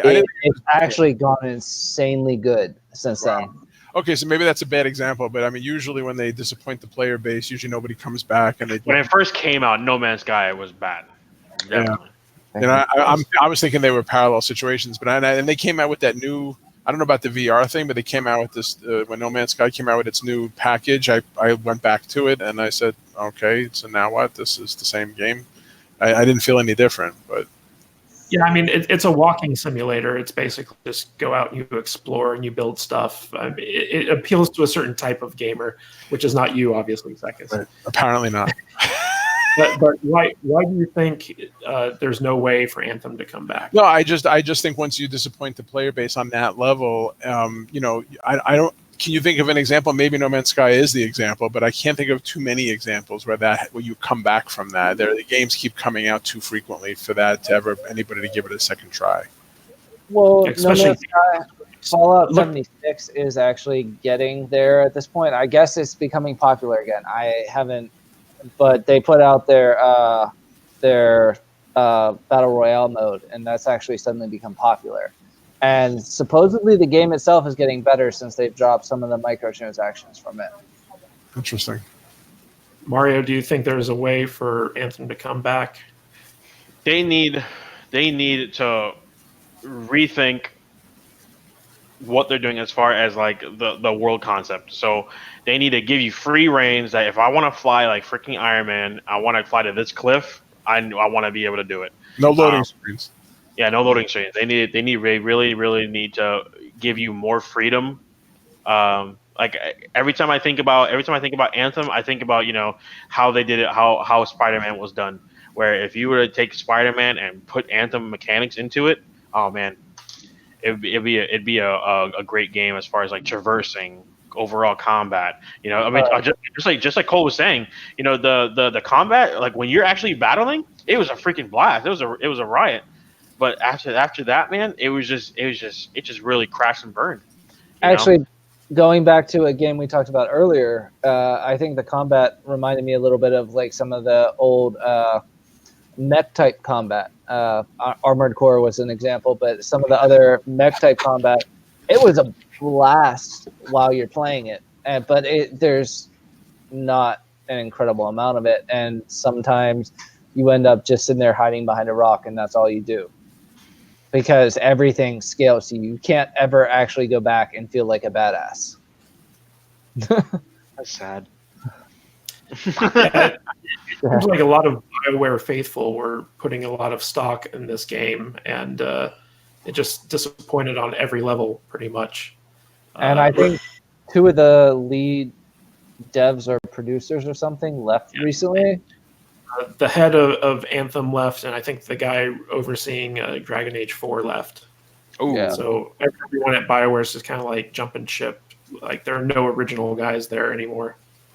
Which is sad because Baldur's Gate and the original Neverwinter Nights, I love those games. Yep. Neverwinter was Also, our beloved Star Wars Knights of the Old Republic right.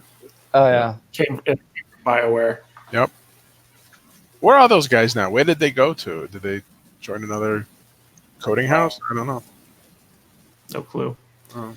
But Lugs, do you think there's any way that Anthem can be salvaged?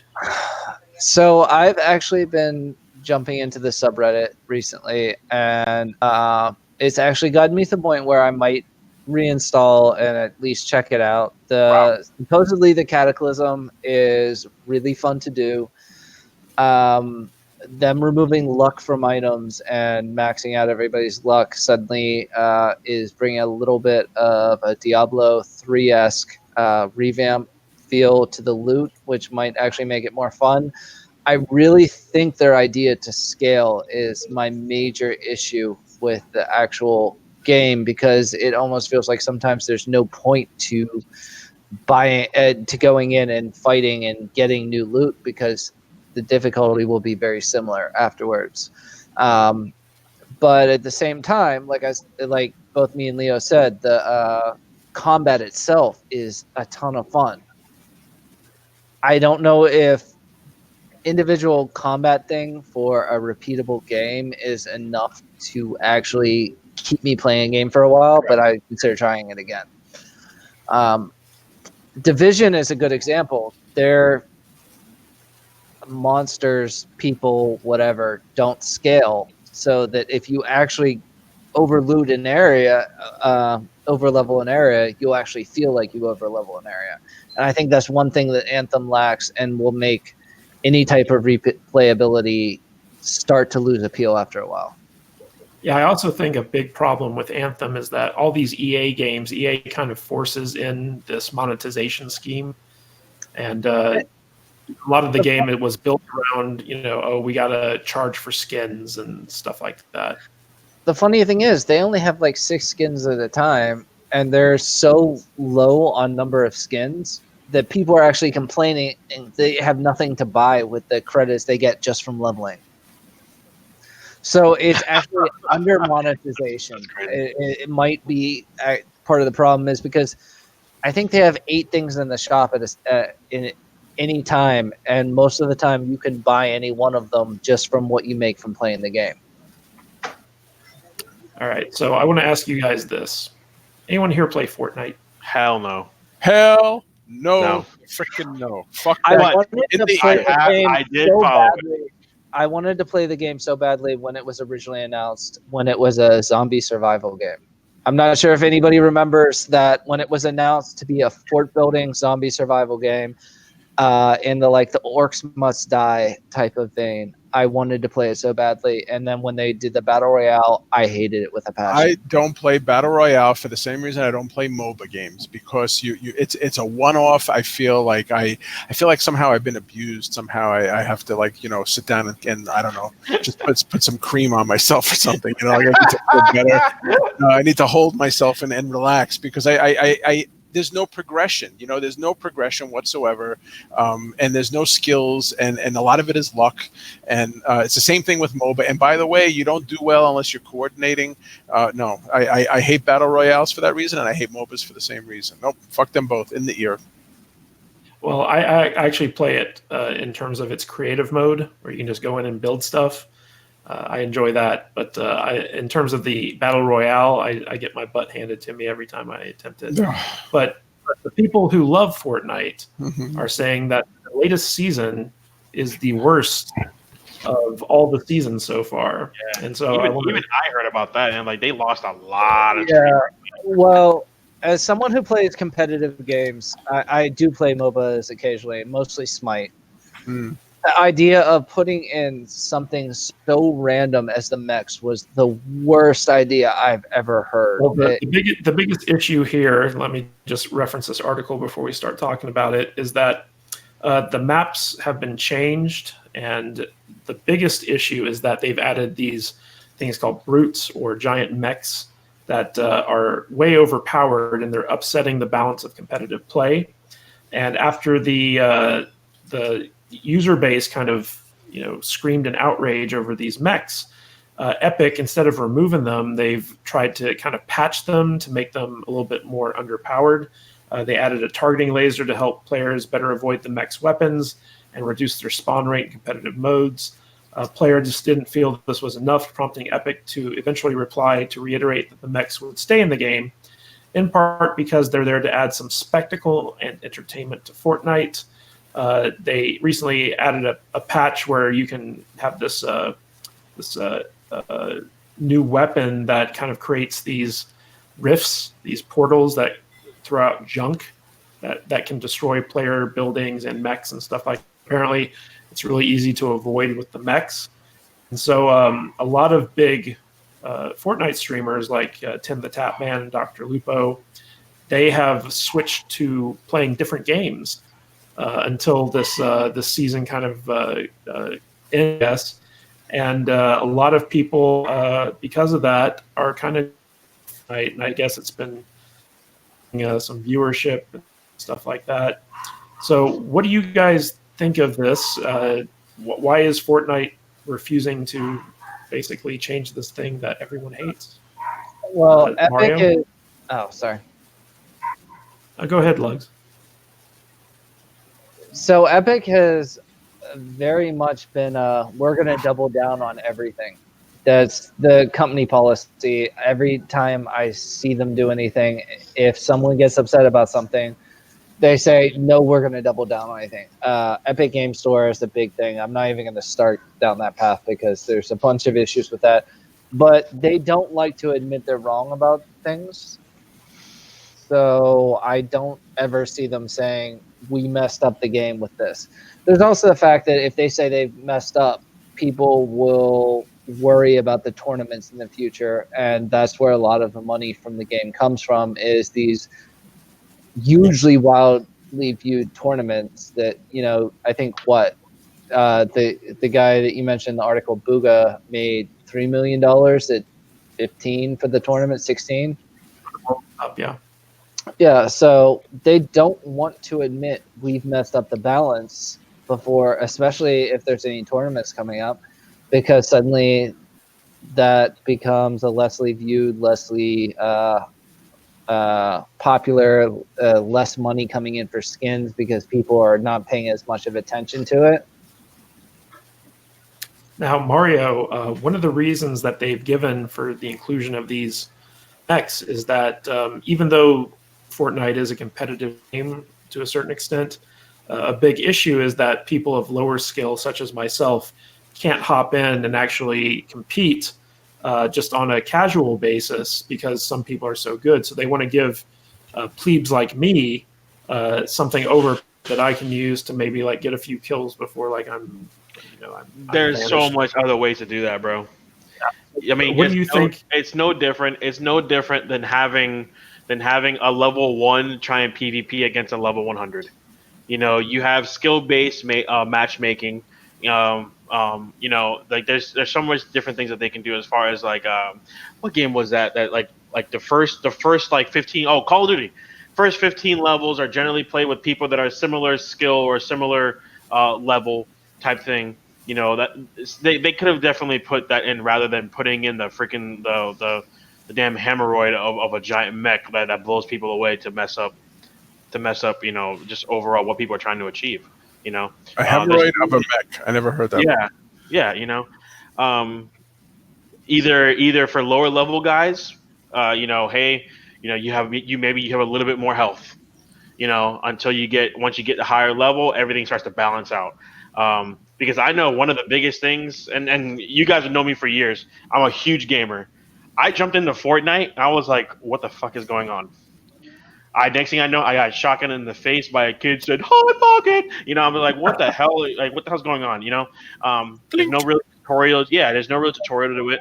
But they definitely could have gone a different direction as far as rather than putting something that's an inconvenience to people who already play. I think they could have balanced it out for the lower level guys though. So my big thing with the mechs, from a competitive standpoint, the big thing that actually adds is the guys who are good. It actually removes a little bit of the. So later on in the game, if you were really, really good, there was still the chance that someone would snipe you. You get sniped from across the map, something like that. This actually gives those good guys who make it into the top 20 where everybody has, I think, golden weapons at that point or something like that. That gives them a second health bar pretty much. And that to me is part of the major issue because the mech needs to explode before you die. Like you don't, if I remember correctly, you don't actually take damage while you're in the mech. Now, Seqis, Fortnite just came off of a big month where they had their World Cup, and it was a big deal. People won millions of dollars. It was viewed all over the place. But now, off of that high, everyone seems to be kind of very upset with Epic Games. And Epic hasn't exactly been winning hearts and minds with their Epic Store and all the controversy there. So what do you think is the mentality that's going on over at this company? Well, didn't Epic just take that game and then just turn the loader for it, Fortnite, and turn the loader for Fortnite just into a front-end store? I think that's all they did, and they're just trying to compete with Steam And I don't see that going anywhere. I don't think they're going to ever take over Steam. And Nobody is. No, Steam yeah. stayed in this lane, and they perfected it. Yeah, so Period. Epic is just going to do what they can and try what they can, and they got this one, golden jewel in their little crown, and they're going to hold on to it. And you know what? They're fucking it up, like I would expect they will, because they're trying to expand their player base. Because I think they know that there's a half-life to this game, and maybe it's another 2 or 3 years, but they're trying to expand their player base by doing this. So I don't think it's going to give them what they want. This is not how you do it. What you do is you do something like what Sony did, right? You buy a coding house, and then you make more games, and then you make those exclusive, and then you throw it on your platform. What you don't do is just try to take your good game and then let's try to tweak it to let it appeal to everybody. How many times has that been tried? Well, the one thing about Epic that you're not going to see with Sony, Unreal Engine is this is from a dev standpoint. Unreal Engine, in terms of engines, is probably top 3. It's probably between, there's CryEngine, there's Unreal Engine, and Frostbite, but that's EA exclusive. And then there's Unity. Unity, yeah. Unity is the third engine. So even if they end up dropping the store, even if they end up dropping Fortnite, they still have one of the top engines that different studios use. So I don't see them going anywhere because of that.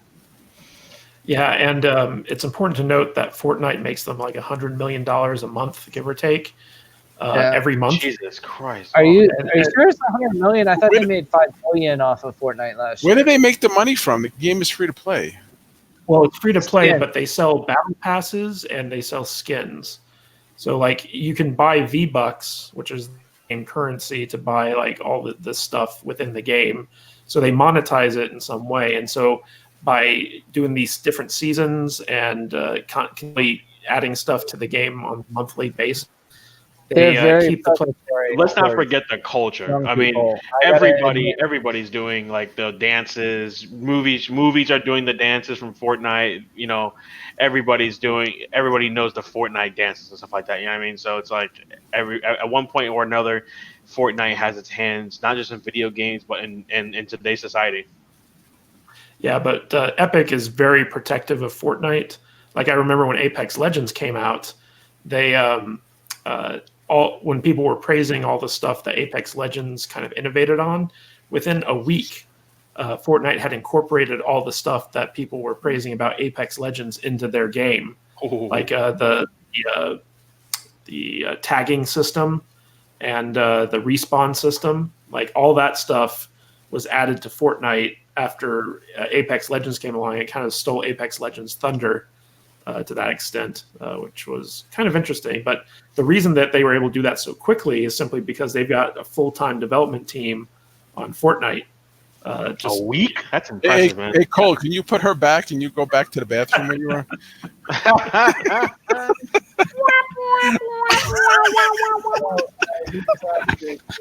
could do that on camera. That was just, she was much easier on the eyes than your ugly face ever would be. So, yeah, back in the day, we didn't have video chat like this. I know, right? Audio and Ventrilo. Well, you guys used to always ask me to put someone else on anyway, so. Yep.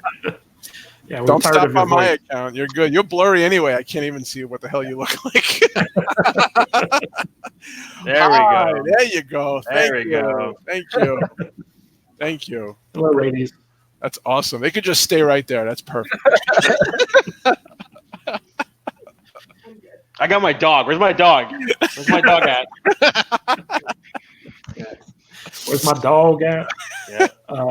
So, Leo, final thoughts on Fortnite? Do you think this is going to hurt it long term, or is this just a blip in the pan? They make too much money, man. They're too far in now, man. The bean counters are gonna throw as much money as they can at it between PR and everything like that. They're gonna do something extravagant that's to make everybody happy. You know what I mean? So it's pretty much like having a really, really bad sandwich, and next thing you know, Chick-fil-A sends you, coupon for Chick-fil-A sandwiches for the rest of the year. You're like, oh shit, screw that last sandwich I had. You know what I mean? So that's what's gonna happen. They're just gonna throw money at it. Simple as that. What do you think this is going to affect Fortnite at all? Long term? Fortnite is a fad. It really is. No matter what you see, it actually Minecraft has jumped back past Fortnite, I believe, a lot of times. Yes, it has. And you know why? RTX came out. In fact, I was just reading about that. I'll give you a link. No, even before RTX, PewDiePie actually brought the newest fad back, and then RTX came right after that. Yeah, What's RTX? Ray tracing. So if you look at that link, you could bring it up. So Minecraft is basically skinning itself with ray tracing. So they're only doing it on the surface. They're not taking it all the way through the actual voxel. So it's only at the edges, and it's basically adding a whole new layer of reality to Minecraft. Now the problem is you need to run. What's the video card? The RTX 2080. This is a $1,200 video card. Well, there's a couple of. Of course you do, Leo. Of course you do. There's a couple of shader engines that actually do the exact same thing as that, but it's a $10 a month Patreon for the guy who does it. And they'll work with any video card because they mostly do CPU level ray tracing. Interesting. I didn't even know that would work on the frame rates, but okay. It actually works better than RTX ray tracing at this point. Is like you'll need Leo set up to actually manage decent frame rates for any type of RTX at this point. Yeah. So RTX is mostly at this point a future tech that might actually be good sometime in 3 or 4 years if you're not willing to spend $2,200 just on video cards. Yeah, they barely have NVLink together.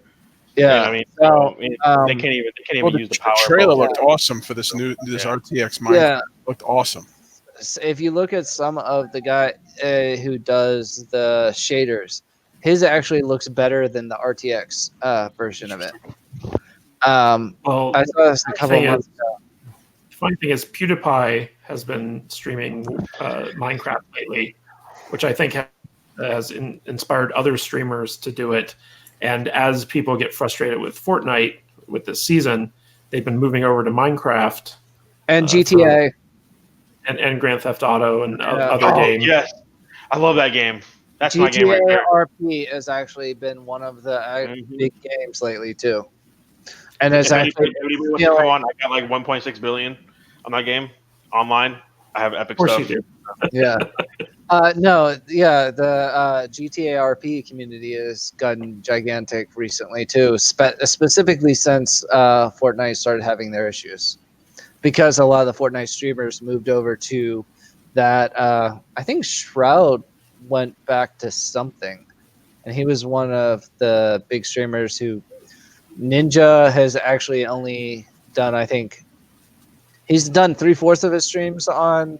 He's on Mixer now, though. He left. Yeah. So I guess, what do you think about Fortnite? Final thoughts? Fuck Fortnite. On your line? That's my final answer too. I don't need a life. Real quick, something to add 4 seconds, for an actual response. That wasn't I know, right? I think it's really crazy how we're in an era where how streamers alone, like one individual, can influence the ability for games to do well. Dude, as a guild, had we actually had the foresight for this, I think Oh, totally. Oh my god! Absolutely. Oh my god! Absolutely. I mean, it was a huge thing. It was a huge thing when Cold was on the forums for DC and stuff, and devs are actually talking to him, getting our input. As far as what we thought about some of the raids. For DC Universe, for instance. You know what I mean? It's not quite as much now. It's huge. One person influences millions of people to go on or off a game. I mean, like we're talking about with Ninja. Twitch lost so much subscribers and stuff. I will make a suggestion. We don't have to do anything, of course, right now. But I think long term, we should think about some sort of streaming as a guild. I'm not sure how that would work, but we could stream a game pick a game where we're going to stream, maybe Overwatch, just saying, and pick a game to stream. And I think we should do it as a guild because our interaction, we just go up against a boss or something and just watch me flip the fuck out. And then Edmund can, go off. It would be great. It would be great. That's all I'm saying. Just saying. Yeah, I agree. That might be a future thought. As far as Fortnite goes, I think Battle Royale as a genre is okay, so you went from MMORPGs being a big industry, then that became your Battle of the Ancients type of games, your Dotas and stuff like that, which is still, honestly, I think the Invitational just happened as the largest prize pool ever in a game. Wow. I think it's 31 million this year for the prize pool. Invitational. And then you have. How do I get in on that shit? Wow. Yeah, no shit. Wow. Now it's Battle Royales. And actually, before even MMORPGs, it was RTSs were the big game. Right. I have a feeling, Battle Royale is a fad. It's going to go away shortly. It's about the end of its lifespan. If you consider other genres, you might have 2 more years left in it. And then you'll hear something about a new game that suddenly everybody is interested in. And that will be the new fad that you'll see every company in the world try to replicate for the next. It'll be happens all the time. Look at WildStar. WildStar tried to be a Star Wars type WoW. Yeah. That didn't last. It was the biggest thing since sliced bread. I just watched the Overwatch League. That league game is awesome. They have like ESPN type announcers. It's great. I think it's awesome. I could actually see hero-based FPSs make a comeback because they didn't really have a chance to shine. Yeah. I could see anybody wants to shine, man, come see me on 007 and Nintendo 64. I got you. Golden. That was a hero-based FPS. That actually none of us could see that live back. Wow. So. That's real quick, we got Tatted Demon for you. Would you appreciate a follow? Yes, I would. Okay, so we got one more story we're going to cover. And have you guys heard of this game From the Ashes? Yes. I've been considering trying to pick that up. It looks actually good. Is it a single player or multiplayer? Multiplayer. Well, it's single player, but there's a multiplayer component to it. But it's kind of like a Dark Souls game with guns, apparently. I would actually almost call that a Monster Hunter type game if you actually have multiplayer involved. Yeah, and basically it's been getting really great reviews. A lot of people have been really impressed by it. I haven't played it, but I'm kind of interested in it simply because it's been getting, from video game reviewers I trust, really good reviews. So I want to get your guys' take on this. Have you heard of the game? Are you going to play it? They had me sold on, like, when the dude started shooting people with like a Winchester repeater rifle. Oh yeah, sign me up, baby. Shotgun to the face. Let's do it. Let's roll. Seqis, what do you think of this? I haven't heard of the game until you announced it to us, so I have to actually take a closer look. I'm really enjoying PvP lately, so I mean, I don't know. I might give it a try, but if there's not a robust PvP element, I don't know. But with the amount of time I have to play games lately, I'm kind of selective. Would be a great multiplayer, that's for sure. Yeah, so I see it as a semi-mix of, say, your Monster Hunter or Dauntless type games and your Dark Souls games, based off of what I've seen of it. So there's a little bit of a lead up to them, so you're not looking at your like Monster Hunter games, you're looking more at your Dark Souls games. Then you have your big bosses that I've seen are mostly multiplayer aspects, at least the little bit I've seen of it. Well, are there any games on the horizons that any of you guys are actually excited for? Unfortunately, Need for Speed. Oh. Yeah. I've been doing the Forza Horizon, so I know exactly how you feel. Dude, I really want EA to do well with freaking Need for Speed, man. Like, I miss the whole underground racing too and stuff.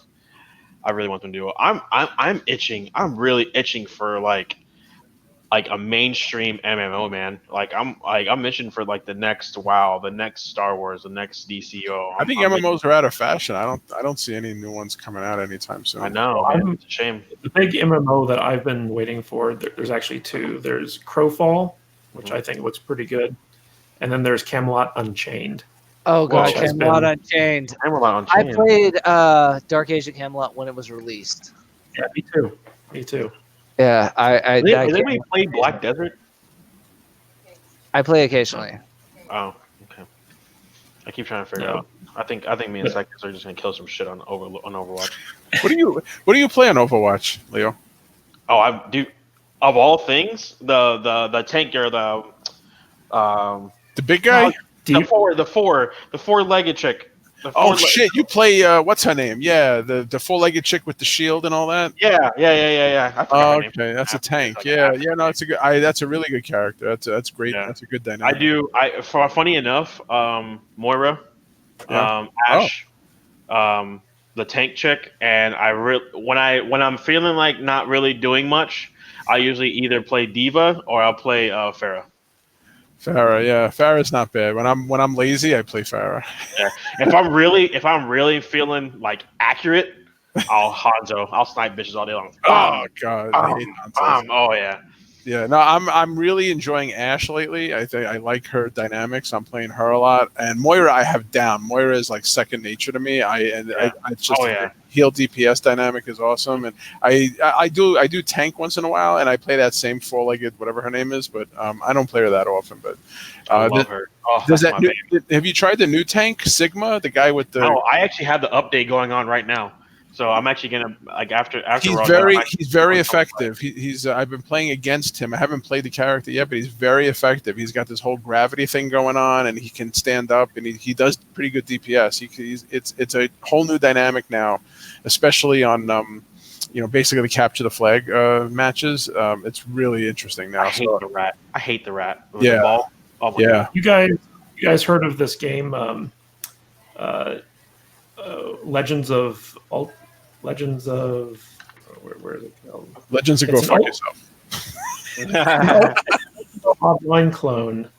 Legends of Aria. That's what it is. It's basically all online, but kind of updated for modern computers. No. What is it? It's an MMO, basically. If you ever played Legends of or Ultima Online, it's basically that. Okay. Oh, a moddable MMORPG. So I'm looking at it. It looks like a mix of Diablo with, like, Ultima with a little bit of Diablo. Yeah. So I'm looking. Yeah, but Sorry. it's basically like if you've ever played Ultima. That was the very first MMO I ever played. Yep, me It's too. exactly like that. It's exactly like it. I played Oh, Ultima 3, 4, and 5, though, which was on the Atari. The Atari 800 XL as a local 8-bit game before it went online. It's a great so game. I was a mudder. I was a mudder before, and then Asheron's Call. Mm. But no, this actually looks interesting. It looks a little bit like maybe closer to Albion, with a little bit more PvP involved. Well, it's basically it's just like Ultima Online, where you can basically gank players and Yeah. stuff. Yeah, dude, what game was that people were doing? So it's like a major survival game. So this guy was like trapping people in like rooms. And he's like, Rust. "Oh, if you don't give me this, I'm gonna kill you," and he take all your shit anyway. Rust. I think that's what it was, dude. Man, that shit was so funny. I used to watch streams with that. He goes, "Hey man, if you let me out, I'll let you have all his stuff." He's like, "All right, cool." So he lets one guy out, kills the other guy, takes all his shit. Like, oh man. So I'm looking at this game on Steam, Legends of Aria. It has mixed reviews, 287 mixed reviews, and it's in early access at this time. I might check that out. I'm gonna spend some time playing some DC coming up, and then Cyberpunk is the major game that I'm looking forward to. And Yeah, Doom Eternal. Doom Eternal as well.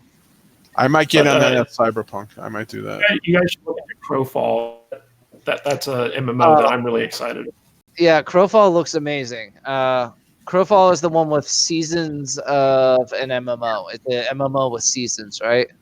Yeah. where you And- take over entire lands and stuff like that. cycle to it. So like there's a beginning and an end, and then once you reach the end, the game starts over again, and you have to fight for like new territory and stuff. So it looks to me like it's pretty cool. It's basically a PvP based game, but it's got a lot of like nice elements to it. And it's got raids and stuff like that. And Camelot Unchained is actually, I'm sorry, Dark Age of Camelot. I remember we used to level up while back when Albion did not actually have any loot in the dungeons. I'm not sure if anybody remembers that far back, but I think I ended up getting to 47 out of 50 when we only had loot up until level 25. Yeah. Have you guys heard of these private City of Heroes servers that have been popping up? Dude, they've been doing that, man. Just Final Fantasy XI's doing it. Like a lot of old school MMOs, man. I mean, look at classic WoW. Classic WoW's making a comeback. Star Wars They're Galaxies have private servers too, I think. That's great. But I know that City of Heroes recently has been. I played that one before City of Villains came out. I remember playing it. Yeah, like City of Heroes has been getting a resurgence on these private servers because the game isn't supported anymore. Yeah, because it was Mythic, I think. No. I can't remember what. NCSoft, yeah. That'd be. What was it? Crypt Studios, maybe. It was before NCSoft, and then they sold them. And City of Heroes was one of the first ones that was actually cut. Yeah, I never actually played City of Heroes. How was that? It was fun. It was fun. It actually had one of the best character builders of any game. Oh yeah, the character. You could spend hours on that character builder. Yeah, Wow. more time than the game itself, probably. yeah. But I had a blast. They had the rogue elements that were great, and the fact that heroes and rogues were actually mixed. So something DC still hasn't figured out how to mix heroes and villains. Yeah. Tell me about. Oh, dude, there's no such thing as villains. Like, if you were to go to villain side, it's dead. Well, guys, hang out a little bit longer with me, but I'm going to end there because we the topics. So, Seqis, why don't you say goodbye to everyone who bothered to tune in? Yeah, or they'll tune in the future, right? Because you're going to post this on for later watching, right? Yep. So we'll be back, and wow, I guess do you remember our guild name? I mean, we're just a bunch of old fucks now. Pounded for Grod. Pounded for Grod. Vanguard. We started at what Pounding? Yeah, that's right. Pounding ass for Grod. I remember that. What was it? Infinity Force. That's what the original guild. Then we were Vanguard, and then we were Vanguard. We were our own little guild, and everybody wanted to be vetted into Vanguard. Oh, but I do think this might be the resurrection of our guild, at least in some form. So I think we'll be back. So look forward to more. Yeah, Mario, you want to say goodbye to? Later, y'all. Lugs, any last word? I'm considering doing some VR streaming coming up. So if you want to check me out on Twitch, I think my name on there is Lugards, Lugards. If I get my ass on VR with my big ass, someone's dying. Anyway, guys, this is Matthew Cage. Thank you for tuning in for this Legion of Doom video game stream. We're looking to do these every Saturday, maybe. We'll see how it goes. But thank you for tuning in, and we will catch you in the next one.